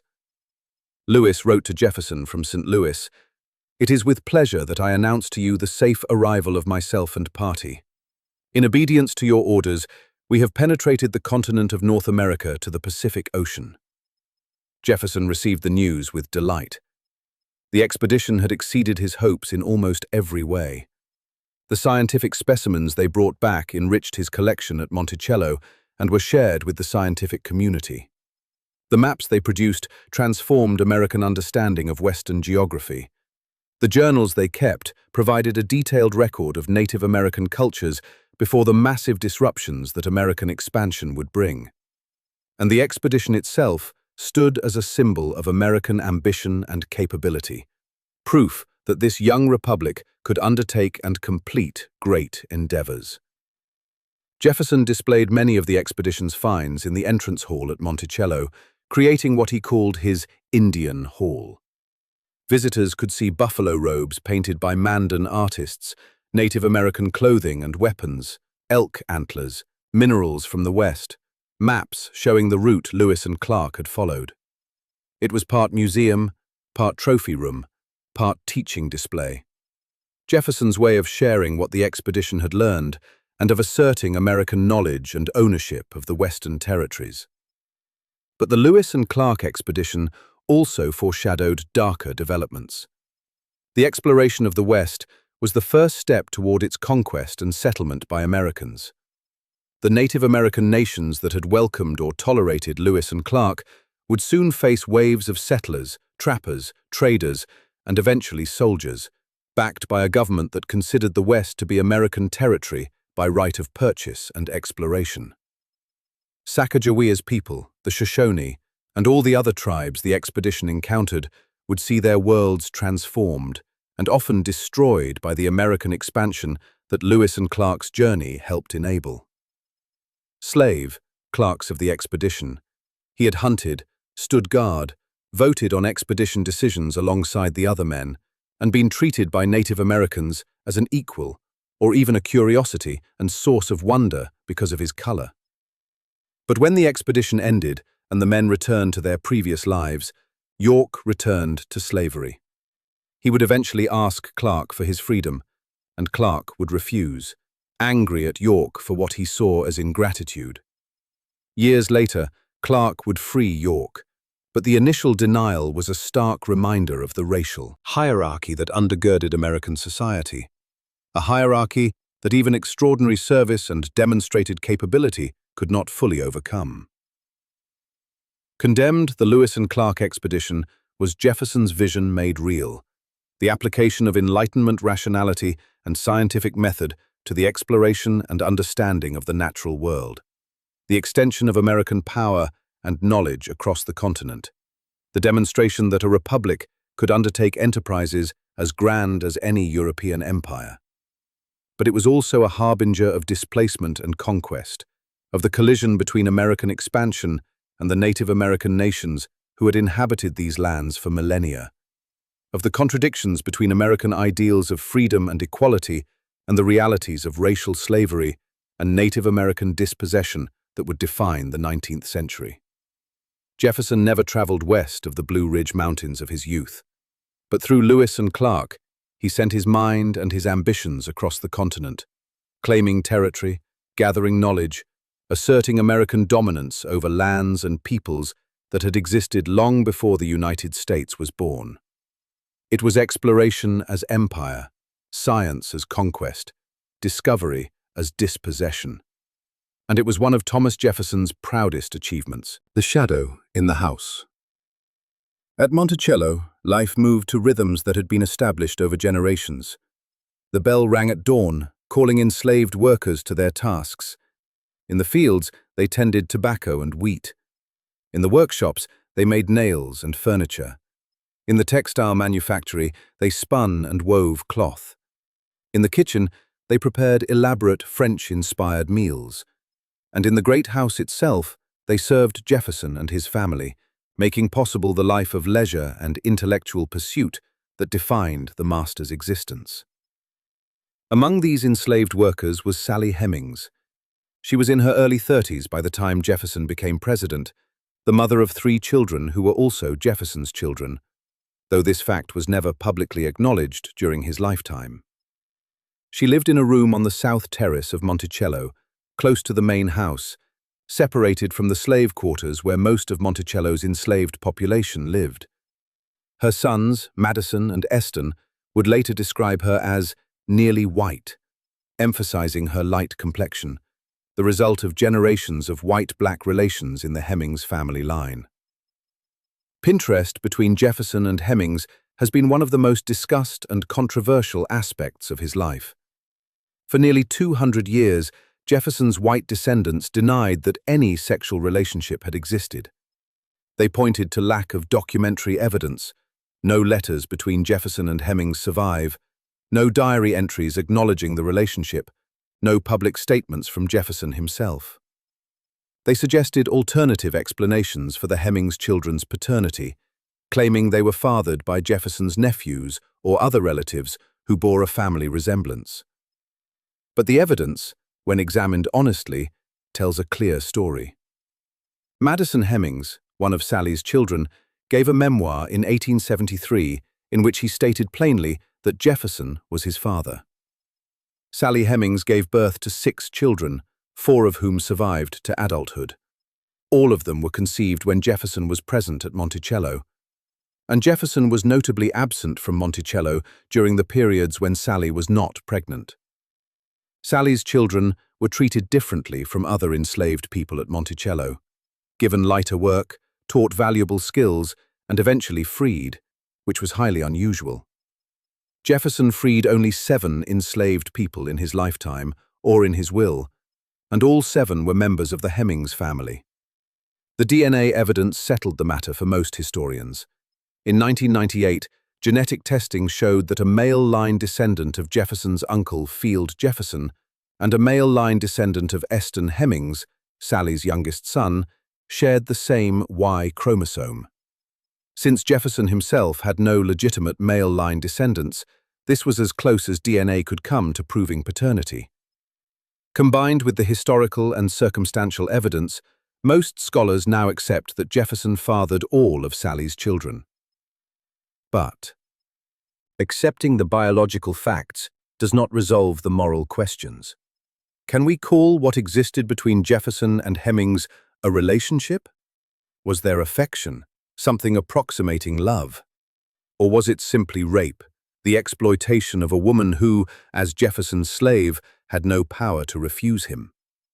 Scholars and commentators continue to debate these questions, often revealing more about their own assumptions and values than about the historical reality they are trying to understand.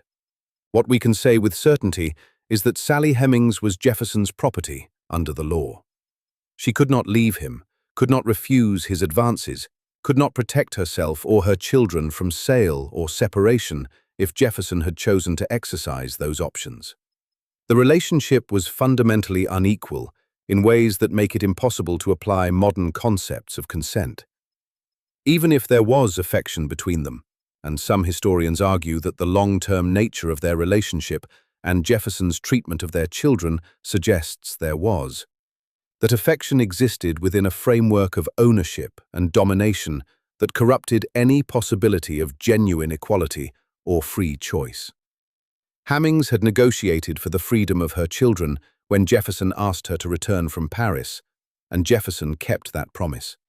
Beverly and Harriet, their oldest surviving children, were allowed to leave Monticello in the early 1820s, slipping away to pass into white society, their departure noted in Jefferson's records, but never officially recorded as manumission. Madison and Eston were freed in Jefferson's will when he died in 1826. But Sally herself was never formally freed. She was given her time, allowed to live independently, by Jefferson's daughter Martha after Jefferson's death, but she remained legally a slave until her death in 1835. The story of Jefferson and Sally Hemings is inseparable from the larger story of slavery at Monticello. Jefferson owned, on average, about 200 enslaved people at any given time, distributed across several properties. These were not abstract numbers, but human beings with names, families, hopes, and sorrows. They were people like Joseph Fawcett, the plantation blacksmith who was freed in Jefferson's will, but whose wife and children were sold away to pay Jefferson's debts. They were people like Isaac Jefferson, who left a remarkable oral history describing life at Monticello from an enslaved person's perspective. They were people like James Hemings, Sally's brother, whom Jefferson had trained as a chef in Paris and later freed, only to see James die by suicide a few years later, perhaps unable to reconcile the freedom he had gained with the servitude in which his family remained. The architectural beauty of Monticello was built on slave labor. The elegant rooms where Jefferson displayed his books and his scientific instruments, where he designed his famous innovations like the great clock and the dumbwaiter, where he entertained distinguished visitors with French wine and fascinating conversation. All of this was made possible by people who had no choice, who received no compensation beyond minimal food and clothing and shelter, who lived and died in bondage so that Jefferson could live in comfort and pursue his intellectual interests. Jefferson knew this. He was not blind to the moral horror of slavery. He had written some of the most powerful condemnations of the institution ever penned by a slaveholder. In his Notes on the State of Virginia, published in the 1780s, He wrote about the degrading effects of slavery on both enslaved and enslaver, about how the constant exercise of tyranny corrupted the souls of masters, about how slavery violated the natural rights he claimed were universal. "Indeed, I tremble for my country when I reflect that God is just," he wrote, "that his justice cannot sleep forever." But knowing that slavery was wrong did not lead Jefferson to free his slaves or to work seriously for abolition. He made various proposals over his lifetime for gradual emancipation combined with colonization, sending freed black people out of the United States, either back to Africa or to some other location where they would not have to coexist with white Americans. Jefferson believed, or claimed to believe, that racial differences were so fundamental and that white prejudice was so ineradicable that black and white people could never successfully live together as equals in the same society. This view conveniently excused inaction on slavery by making emancipation seem impossible without creating new problems that Jefferson considered insoluble. Economic dependency was certainly part of Jefferson's calculation. His wealth was tied up in land and enslaved people. Freeing them would have required him to give up not just their labor, but the capital they represented. Virginia law also required that freed slaves leave the state within a year unless granted special permission to remain, which would have meant breaking up families and communities. And Jefferson was deeply in debt throughout most of his adult life, partly from his own extravagant spending on books, wine, and building projects, and partly from debts he had inherited from his father-in-law. His creditors had claims on his enslaved workers as collateral, but the economic arguments do not fully explain Jefferson's failure to act on his stated principles. Other Virginia planters, including George Washington, found ways to free at least some of their slaves. Some of Jefferson's contemporaries, including allies in the revolutionary cause, worked actively for abolition despite the economic cost. Jefferson could have done more. He chose not to. The question is why. Part of the answer lies in Jefferson's racial prejudices, which he expressed with disturbing frankness in Notes on the State of Virginia. He believed black people were inferior to whites in various intellectual and aesthetic capacities, thought they lacked the ability for complex reasoning, that their emotions were more intense but less refined than white emotions, that they were physically different in ways that made them unsuitable for integration into white society. These views, pseudo-scientific and repugnant as they seem now, were not unusual for his time. But they helped Jefferson rationalize a system from which he benefited and which he was unwilling to challenge in any meaningful way. Another part of the answer lies in Jefferson's tendency toward philosophical abstraction rather than practical action on difficult problems. He was brilliant at articulating principles, at writing stirring words about human rights and equality. But when it came to the messy, difficult work of actually implementing those principles in ways that would require personal sacrifice or social disruption, Jefferson often failed to follow through. He could imagine a future society without slavery, but he could not, or would not, take the steps necessary to bring that society into being. The political scandal that erupted in 1802 brought some of these contradictions into the public sphere.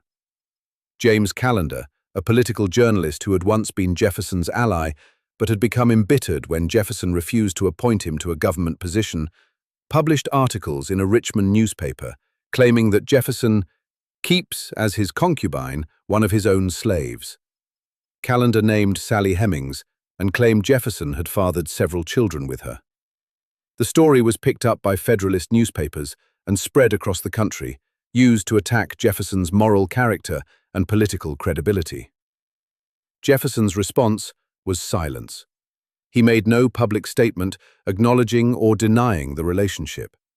He maintained his long-standing policy of not responding to personal attacks in the press, believing that dignifying such accusations with a response would only give them more credibility. In private, his family denied the charges and suggested alternative explanations. But Jefferson himself never explicitly addressed the issue, either publicly or in any private correspondence that has survived. The scandal did not destroy Jefferson politically. He was re-elected in 1804 by a landslide. But it created a cloud that would follow him for the rest of his life and beyond. For more than 150 years after his death, the question of his relationship with Sally Hemings would be debated, denied, whispered about, used as evidence for or against Jefferson's character, depending on who was telling the story and what they wanted to prove. At Monticello, life went on despite the scandal. Sally Hemings continued to live in her room on the South Terrace. Her children grew up in the peculiar liminal space of being both enslaved and Jefferson's offspring, never publicly acknowledged, but clearly set apart from other enslaved people.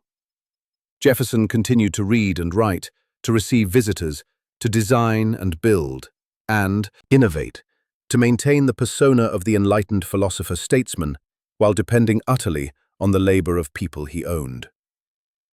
The contradiction at the heart of Jefferson's life was also the contradiction at the heart of the American Republic. The nation had been founded on principles of liberty and equality, but those principles were systematically denied to hundreds of thousands of enslaved people. The document declaring that all men were created equal had been written by slaveholders. The Constitution that was supposed to secure the blessings of liberty had explicitly recognized and protected slavery. The country that styled itself as an asylum for the oppressed and a beacon of freedom to the world was also one of the largest slave societies in human history.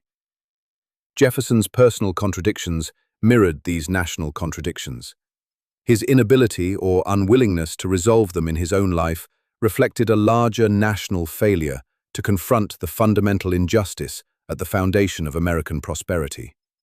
And that failure would eventually tear the nation apart in the Civil War that came 35 years after Jefferson's death, a war fought in part over whether the promises of the Declaration of Independence applied to all people or only to some, whether the United States could continue to exist as a nation half slave and half free. The final vision.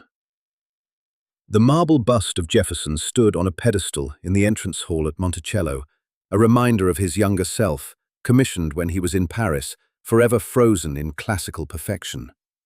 But the man who walked past that bust in 1819 was 76 years old, his tall frame slightly stooped, his red hair gone to grey and white, his face lined with age and worry. Jefferson was in the final phase of his life, and he was determined to leave one more legacy, to create one more thing that would outlive him and embody his deepest values. He would create a university. Way was not new. Reform since the 1770s had proposed a comprehensive system of public education for Virginia that would provide schooling for all white children and university education for the most talented. That ambitious plan had never been implemented.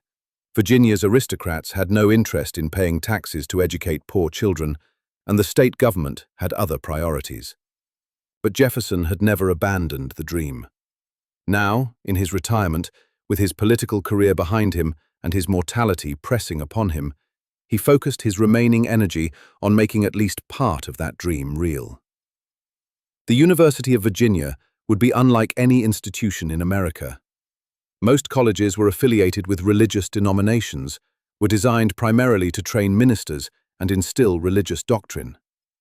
Jefferson wanted something different, a secular institution devoted to the pursuit of knowledge for its own sake, free from religious control or dogma. Where most colleges concentrated their resources in a single large building, Jefferson envisioned an academical village, a community of scholars living and studying together, professors and students in close proximity, learning from each other in a setting designed to promote intellectual exchange. Protagonists President Jefferson developed for the university was his masterwork, the culmination of a lifetime of thinking about architecture and its relationship to human flourishing. At the center was a large, open lawn, gently terraced, surrounded on three sides by colonnaded pavilions. Each pavilion would house a professor on the upper floor and contain a classroom on the ground floor. Between the pavilions, student rooms would be connected by covered walkways, creating a continuous, sheltered space that would facilitate interaction and community. At the head of the lawn, Jefferson planned a rotunda, a building modeled on the Pantheon in Rome that would serve as the university library and as the symbolic center of the entire complex. Every detail mattered to Jefferson. He designed each pavilion differently, using various classical orders and architectural styles, so that the buildings themselves would serve as teaching tools, examples of architectural principles that students could study and learn from. He calculated the dimensions carefully, using proportions derived from classical architecture. He chose the materials, red brick with white trim, consistent with Virginia building traditions, but elevated by classical detailing. He planned the gardens that would lie behind each pavilion, enclosed by serpentine walls that were both beautiful and structurally sound, needing fewer bricks than straight walls because the curves provided their own bracing. The construction of the university was Jefferson's obsession in his final years. He rode from Monticello to the construction site almost daily, supervising the work, consulting with the builders, solving problems as they arose.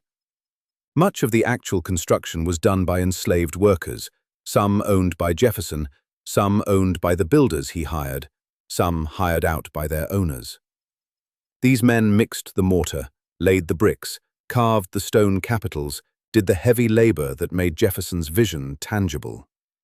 Their names are mostly lost to history, their contributions unacknowledged in the celebratory accounts of the university's founding. Jefferson was also deeply involved in planning the curriculum. He wanted the university to offer the most modern and comprehensive education available anywhere in America. Students would study ancient languages and literature, but also modern languages, mathematics, natural science, medicine, law, political economy, and philosophy. No other American college offered such breadth.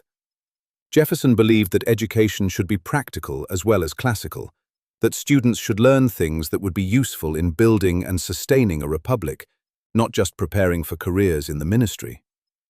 Clearly, Jefferson insisted that the university have no professor of divinity, no required religious observances, no sectarian influence.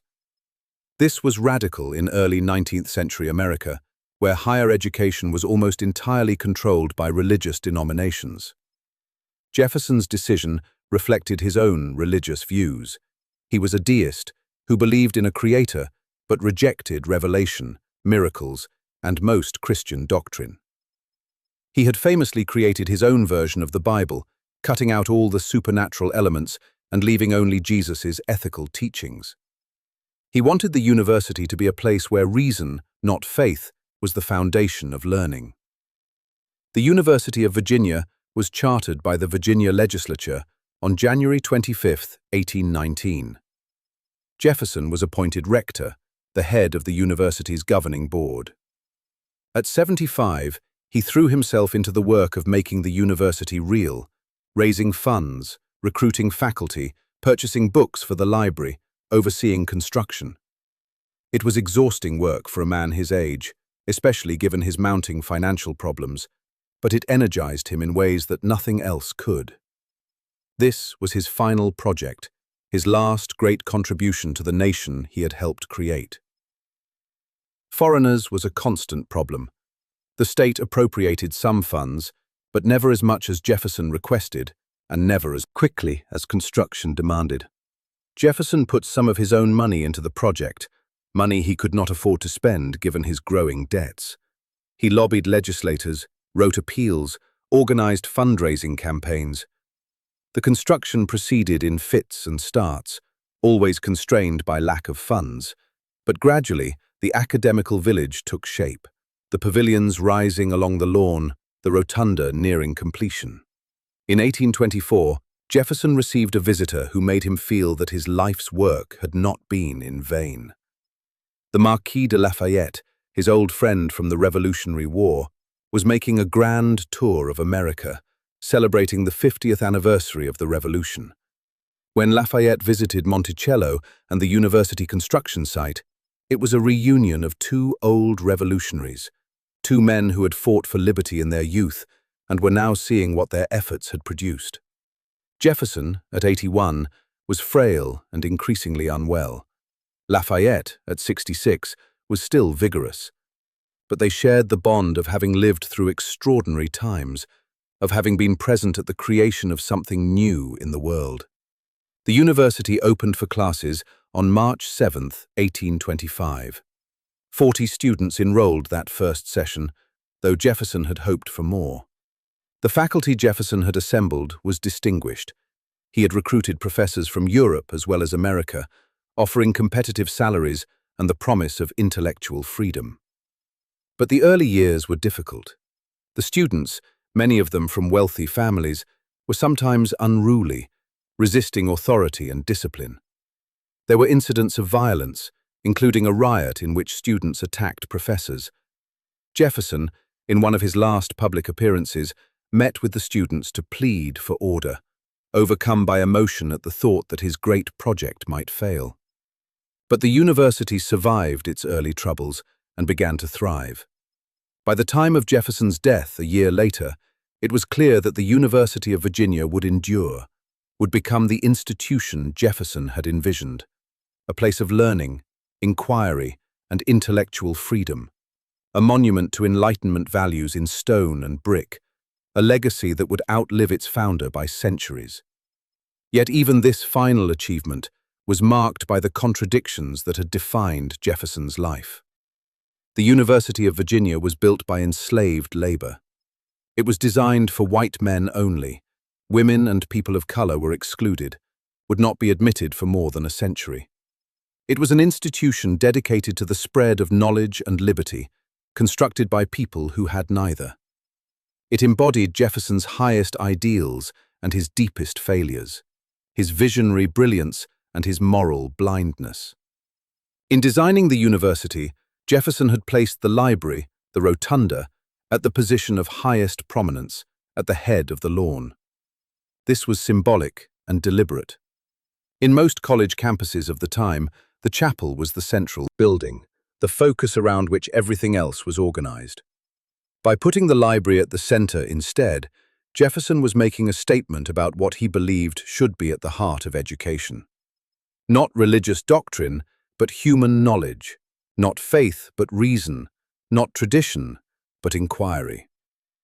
The rotunda, with its dome and classical proportions, was Jefferson's tribute to the Pantheon in Rome, the temple that had been dedicated to all the gods and that Jefferson saw as representing the universality of truth and knowledge.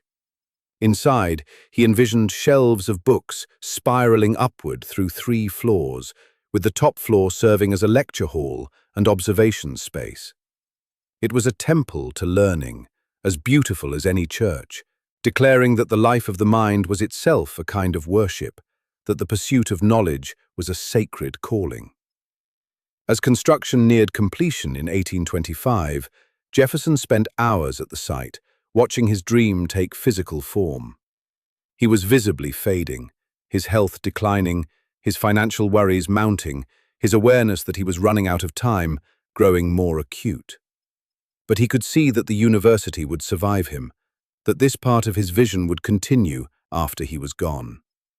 Of all his accomplishments, he would tell people, this was among the 3 he most wanted to be remembered for, along with writing the Declaration of Independence and the Virginia Statute for Religious Freedom. Pennsylvania of Virginia stood as Jefferson's answer to the question of what a democratic society needed to flourish. It needed educated citizens, people capable of thinking for themselves, of evaluating arguments and evidence, of participating intelligently in self-government. Ignorance, Jefferson believed, was the enemy of freedom. A republic could not survive if its citizens were ignorant, because they would be susceptible to demagogues and tyrants, unable to recognize when their rights were being violated or their interests betrayed. Education was therefore not just a private good, but a public necessity, the foundation on which all other Republican institutions rested. But Jefferson's vision of education, like his vision of freedom, was limited by the prejudices and assumptions of his time and place. The enlightened citizens he wanted to create were white men of property. The university he built excluded everyone else. The society he imagined was built on hierarchy and exclusion as much as on the high-minded principles he articulated so beautifully. And the labor that made his intellectual pursuits possible came from people whose own capacity for learning and self-improvement he systematically denied. As 1825 turned into 1826, Jefferson's health continued to decline. He was suffering from a variety of ailments: rheumatism that made movement painful, urinary problems, digestive issues, general debility that comes with age. He spent more time in bed, less time riding around his properties or visiting the university. His mind remained sharp. He continued to read, to write letters, to think and plan. But his body was failing, and he knew his time was running short. His financial situation was dire. The debts that had plagued him for decades had reached the point where it was clear that Monticello itself would have to be sold after his death to satisfy his creditors. The furniture, the books, the art, the scientific instruments, everything would have to go. And most painfully, the enslaved people would be sold as well, families broken up and scattered to satisfy the financial obligations of a man who had preached liberty and equality while living beyond his means and building his life on their labor. Jefferson spent his final months surrounded by family, his daughters and grandchildren, who knew they would soon lose both their patriarch and their home. He wrote letters to old friends, trying to settle accounts and say proper goodbyes. He drafted the inscription for his tombstone, specifying that only 3 accomplishments should be mentioned: authorship of the Declaration of Independence, authorship of the Virginia Statute for Religious Freedom, and founding of the University of Virginia. Not his presidency, not the Louisiana Purchase, not his diplomatic service or his years in the Virginia legislature. Just those 3 things, the 3 contributions he believed would matter most to future generations. Pancakes. He was looking toward a date. July 4th, 1826, would mark the 50th anniversary of the Declaration of Independence, the Jubilee of American freedom. Jefferson wanted to survive until that day, wanted to see that symbolic milestone, wanted that poetic ending to his story. And fate, or chance, or sheer force of will, granted him his wish. The last goodbye. June turned to July in 1826, with an oppressive heat that hung over Virginia like a wet blanket. Inside his bedroom at Monticello, Thomas Jefferson lay dying, surrounded by family and attended by his physician, Dr. Robley Dungleson. Jefferson had been declining for weeks, his body finally surrendering to the accumulated years and ailments that had been dragging him down. But his mind remained clear enough to track the days, to count down to the date that mattered to him. Clinging second came and went. Jefferson slept fitfully, waking occasionally to ask what day it was, whether the 4th had arrived yet. His grandson, Thomas Jefferson Randolph, sat by the bed, watching the shallow rise and fall of the old man's breathing, knowing the end was near, but hoping against hope that his grandfather would live to see the Jubilee, would achieve that final act of poetic symmetry that would cap an extraordinary life. On the evening of July 3rd, Jefferson woke briefly. According to the accounts left by those present, he looked around, seemed to think it was morning, and asked, "Is it the 4th?" Dr. Dungleson replied gently, "It soon will be." Jefferson nodded and drifted back into unconsciousness. Those would be, by most accounts, the last coherent words he spoke, though he would linger through the night and into the next day. At 4 a.m. on July 4th, Jefferson woke again and called for his enslaved servants in a voice that was surprisingly strong and clear. What he said to them, we do not know. Thomas Jefferson Randolph recorded the moment but not the words, a final erasure of the voices of the people who had served Jefferson throughout his life and who were there at his end. At noon, as church bells rang across Virginia to celebrate the anniversary of independence, Jefferson still clung to life, his breathing slow and labored, his grip on consciousness loosening. At 12:50 p.m. on July 4th, 1826, exactly 50 years after the Continental Congress adopted the Declaration of Independence, Thomas Jefferson died. He was 83 years old. He had achieved his final wish, had lived to see the Jubilee.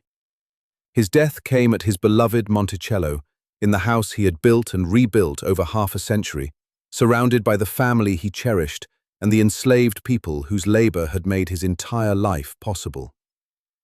In Quincy, Massachusetts, another old man was also dying. John Adams, Jefferson's friend and rival, colleague and enemy, the man with whom he had worked to birth the nation and with whom he had battled over its future, lay in his own bed, fighting the same battle against mortality. At 90 years old, Adams had outlived most of his generation, had seen the country he helped create grow from 13 fragile colonies into a prospering nation. He had been asking about the day as well, wanting to see the fourth, wanting that same poetic ending that Jefferson sought. Around 6 p.m., 5 hours after Jefferson had died in Virginia, John Adams died in Massachusetts. His last words, according to witnesses, were some variation of "Thomas Jefferson survives." He didn't know that his old friend had preceded him into death. He died believing that Jefferson was still alive, still carrying on the work they had begun together 50 years before in Philadelphia. The double deaths on the Jubilee seemed like something more than coincidence, like providence or fate or some force beyond mere chance. When news spread of this extraordinary synchronicity, people across the nation saw it as a sign, as evidence that these two men had been instruments of some larger purpose, that their lives and deaths were woven into the fabric of American destiny. Daniel Webster, in a famous eulogy, captured the sentiment. It cannot but seem striking and extraordinary that these two should have died on the same day, and that this should be the day of Jubilee. Jefferson's death, like his life, was full of contradictions and complications. The family he had loved would soon lose their home. His debts, which totaled approximately $107,000, an enormous sum for the time, meant that almost everything would have to be sold, including most of the enslaved people. His daughter Martha and her children would be left in genteel poverty, dependent on the charity of relatives and friends. The enslaved families at Monticello faced an even bleaker future. Jefferson had freed only a handful of people in his will, 5 members of the Hemings family, keeping the promise he had made to Sally decades earlier. But the other 130 enslaved people at Monticello would be sold to satisfy his creditors. Families were broken up. Children were separated from parents. People who had lived their entire lives at Monticello, who had built the house and tended the gardens and cooked the meals, were scattered across Virginia and beyond, bought by strangers, their community destroyed to pay the debts of a man who had lived beyond his means while preaching frugality and Republican simplicity. Sally Hemings was not officially freed in Jefferson's will. She was given her time, allowed to live independently, by Jefferson's daughter Martha, a compromise that gave her freedom in practice while avoiding the scandal of having to publicly acknowledge why she might deserve special treatment. She lived out her remaining years in Charlottesville, near her sons Madison and Eston, who had been freed as Jefferson had promised. She died in 1835, never having told her own story in a way that would survive for historians to examine. Jefferson's tombstone, erected in the family cemetery at Monticello, bore the inscription he had written, "Here was buried Thomas Jefferson, author of the Declaration of American Independence, of the Statute of Virginia for Religious Freedom, and father of the University of Virginia." Not a word about being president, not a mention of the Louisiana Purchase, just those 3 accomplishments, the 3 by which he wanted to be judged. The funeral was simple, attended by family and neighbors. Jefferson had wanted no elaborate ceremony, no public spectacle. He was buried next to his wife Martha, whose death more than 40 years earlier had left a wound that never fully healed.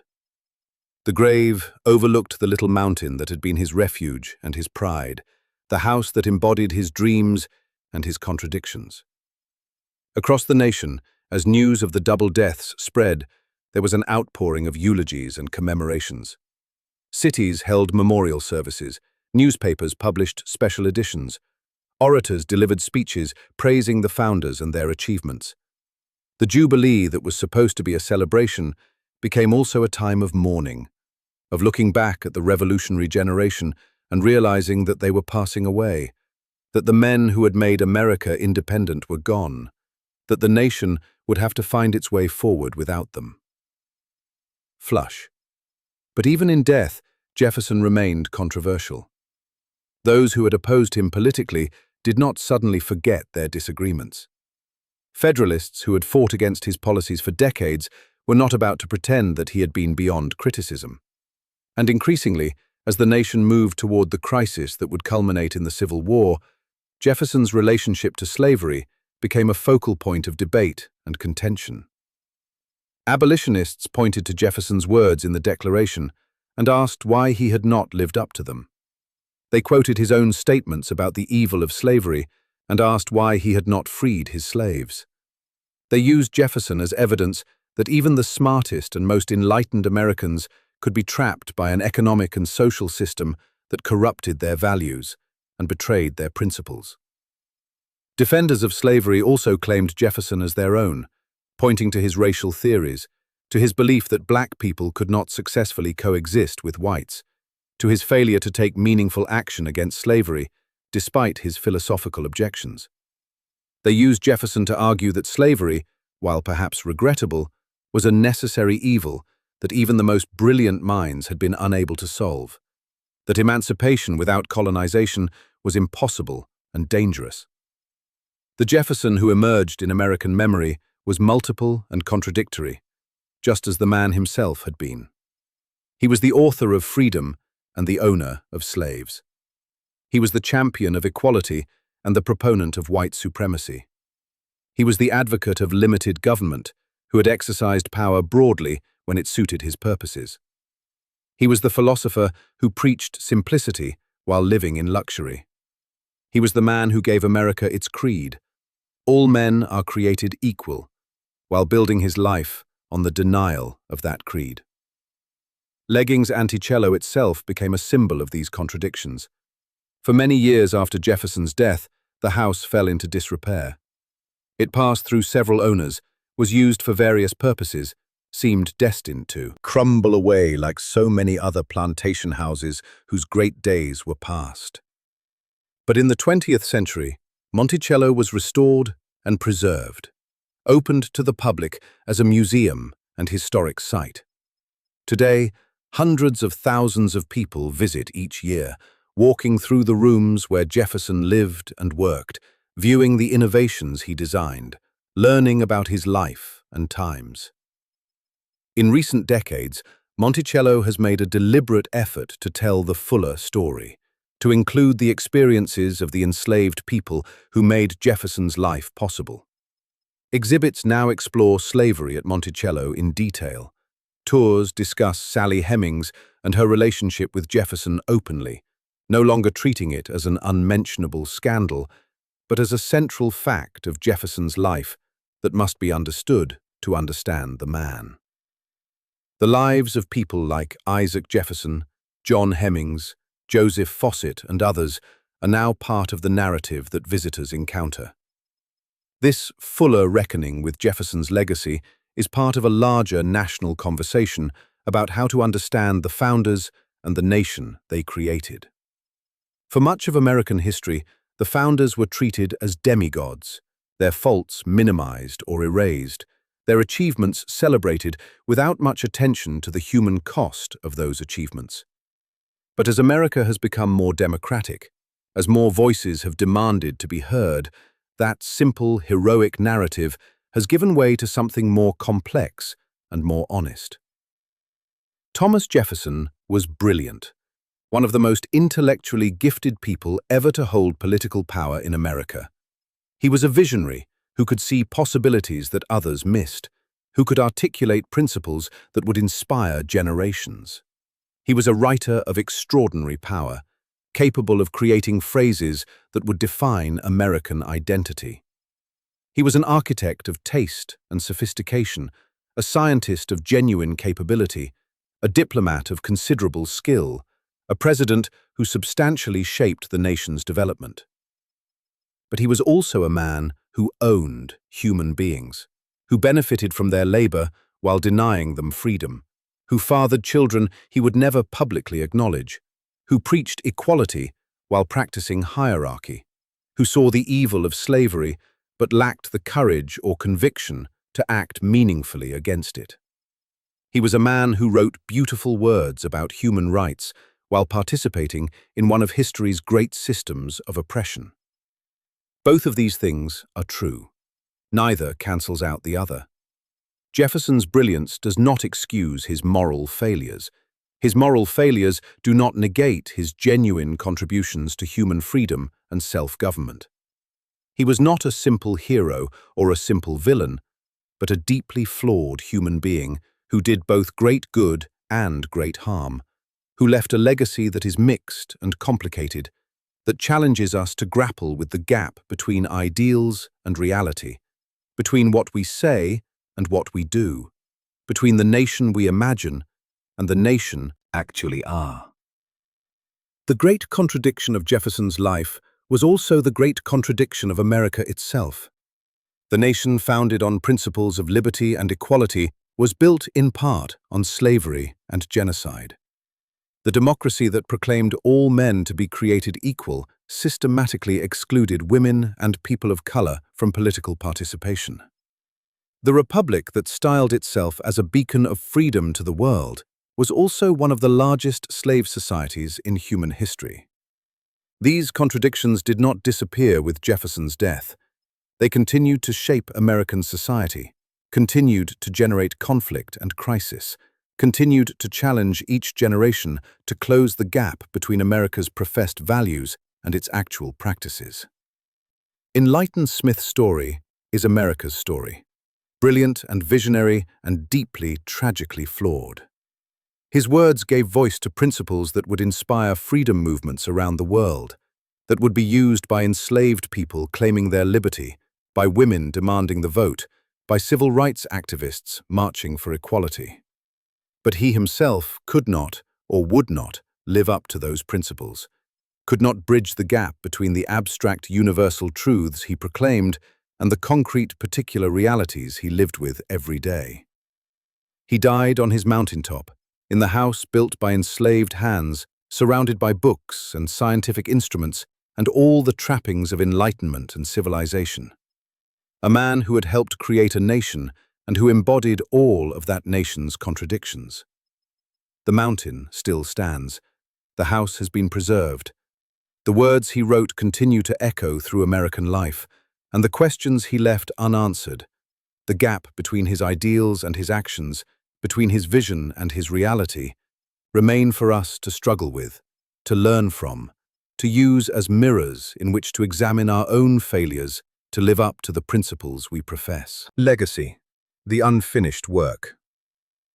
200 years after Thomas Jefferson's death, his legacy remains contested, complicated, and essential to understanding America. The man who wrote that all men are created equal while keeping hundreds in bondage, who championed religious freedom while excluding women and people of color from political life, who doubled the size of the nation while participating in the dispossession of Native Americans, who founded a university dedicated to enlightenment while building it with slave labor. This man continues to challenge and trouble us precisely because his contradictions are our contradictions, his failures are our failures, his incomplete reckoning with the gap between ideals and reality remains our task. Words Jefferson wrote in Philadelphia in the summer of 1776 have had a life beyond anything he could have imagined. All men are created equal became a rallying cry for abolitionists demanding an end to slavery. Frederick Douglass, himself born into slavery, used Jefferson's words to indict a nation that proclaimed liberty while practicing bondage. "What to the slave is the 4th of July?" Douglass asked in his famous 1852 speech. The enslaved, he said, looked at America's celebration of freedom from amid their chains and saw gross injustice and cruelty. But even as he condemned American hypocrisy, Douglass claimed the Declaration's principles as weapons in the fight for emancipation. Martin Luther King Jr., standing on the steps of the Lincoln Memorial in 1963, invoked Jefferson's words when he spoke of his dream that one day this nation will rise up and live out the true meaning of its creed. We hold these truths to be self-evident, that all men are created equal. King understood that those words were both promise and indictment, both aspiration and accusation. They described not what America was, but what America claimed to want to become. The work of each generation was to make that claim more real, to extend those rights to more people, to narrow the gap between the ideal and the reality. The women's suffrage movement also drew on Jefferson's principles. Elizabeth Cady Stanton's Declaration of Sentiments, presented at Seneca Falls in 1848, deliberately echoed Jefferson's language. We hold these truths to be self-evident, that all men and women are created equal. If Jefferson's words were universal, if the rights they described were truly inalienable, then on what basis could women be excluded? The suffragists used Jefferson's own logic to challenge the limitations he had accepted. Labor movements, civil rights activists, LGBTQ+ advocates, disability rights campaigners, all have drawn on the Declaration's language, have claimed its principles as their own, have insisted that all men means all people, that equality must be real and meaningful, not just rhetorical. Jefferson's words became more radical with each passing generation, as groups he never imagined including took up those words and demanded to be included in the promise they made. Monticello today is a National Historic Landmark and a UNESCO World Heritage Site, visited by hundreds of thousands of people each year. But what visitors see when they tour the house and grounds has changed dramatically. For many years, Monticello was presented primarily as the home of a great man, focusing on Jefferson's accomplishments, his inventions, his aesthetic sensibilities. The enslaved people who made that life possible were mentioned in passing, if at all, treated as background rather than as central to the story. That has changed. Modern Monticello tells a fuller story, one that includes the experiences of the enslaved community, that acknowledges Sally Hemings and her relationship with Jefferson, that explores the economic and social systems that made Jefferson's achievements possible. The Slavery at Monticello tour takes visitors to the sites where enslaved people lived and worked. Exhibits explore individual lives, giving names and faces and stories to people who were long treated as nameless, faceless background to Jefferson's narrative. In 2018, Monticello opened a new exhibit, The Life of Sally Hemings, based on the recollections of her son Madison. It's located in the South Pavilion, in rooms where Sally is believed to have lived for part of her time at Monticello. The exhibit doesn't shy away from difficult questions about the nature of her relationship with Jefferson, about consent and power in the context of slavery, about the children they had together and the complicated family relationships that resulted. It's an acknowledgement that this story, however uncomfortable, is part of Jefferson's legacy and must be told honestly. The University of Virginia has also undertaken a reckoning with its history. In 2013, President Teresa Sullivan commissioned a report on slavery and the university, acknowledging that enslaved people had built the original buildings and had worked throughout the university's early history. A memorial to enslaved laborers was dedicated on the grounds in 2020, recognizing by name the enslaved people who built and maintained the university that Jefferson founded. The memorial acknowledges a debt that can never be fully repaid, but that deserves recognition and honor. Polishing, these reckonings are part of a larger national conversation about how to remember and honor the founders, while also acknowledging their participation in systems of oppression. Some argue that Jefferson's slaveholding should disqualify him from honor, that his failures were so profound that his achievements should be forgotten or minimized. Others insist that judging historical figures by modern standards is unfair, that Jefferson should be understood in the context of his time, that his accomplishments outweigh his moral failings. But perhaps the most productive approach is to hold both truths simultaneously. To recognize Jefferson's genuine genius and contributions, also acknowledging his profound moral failures, to learn from both his vision and his blindness. To use his life as a way to think about the gap between principles and practice, between what we say we believe and how we actually live. Jefferson's belief in the importance of education, his conviction that a republic depends on informed and capable citizens, remains relevant. The University of Virginia continues to educate thousands of students each year, still guided in many ways by Jefferson's vision of a comprehensive, secular, research-oriented institution. His insistence on religious freedom, codified in the Virginia Statute for Religious Freedom and enshrined in the First Amendment, continues to shape American life. His architectural legacy, not just Monticello and the University of Virginia, but his influence on American neoclassical architecture more broadly, can still be seen in buildings across the country. The Louisiana Purchase, whatever its constitutional irregularities, fundamentally shaped America's geographic and political development. The Lewis and Clark expedition opened the West to American settlement, for better and worse. Jefferson's presidency established precedents and patterns that continue to influence how we think about executive power, about the relationship between the federal government and the states, about America's role in the world. But Jefferson's failures also teach important lessons. His inability to resolve the contradiction between his principles and his practice regarding slavery demonstrates how economic interests and social pressures can corrupt even the most enlightened ideals. His racial prejudices show how even brilliant minds can be trapped by the assumptions of their time and place.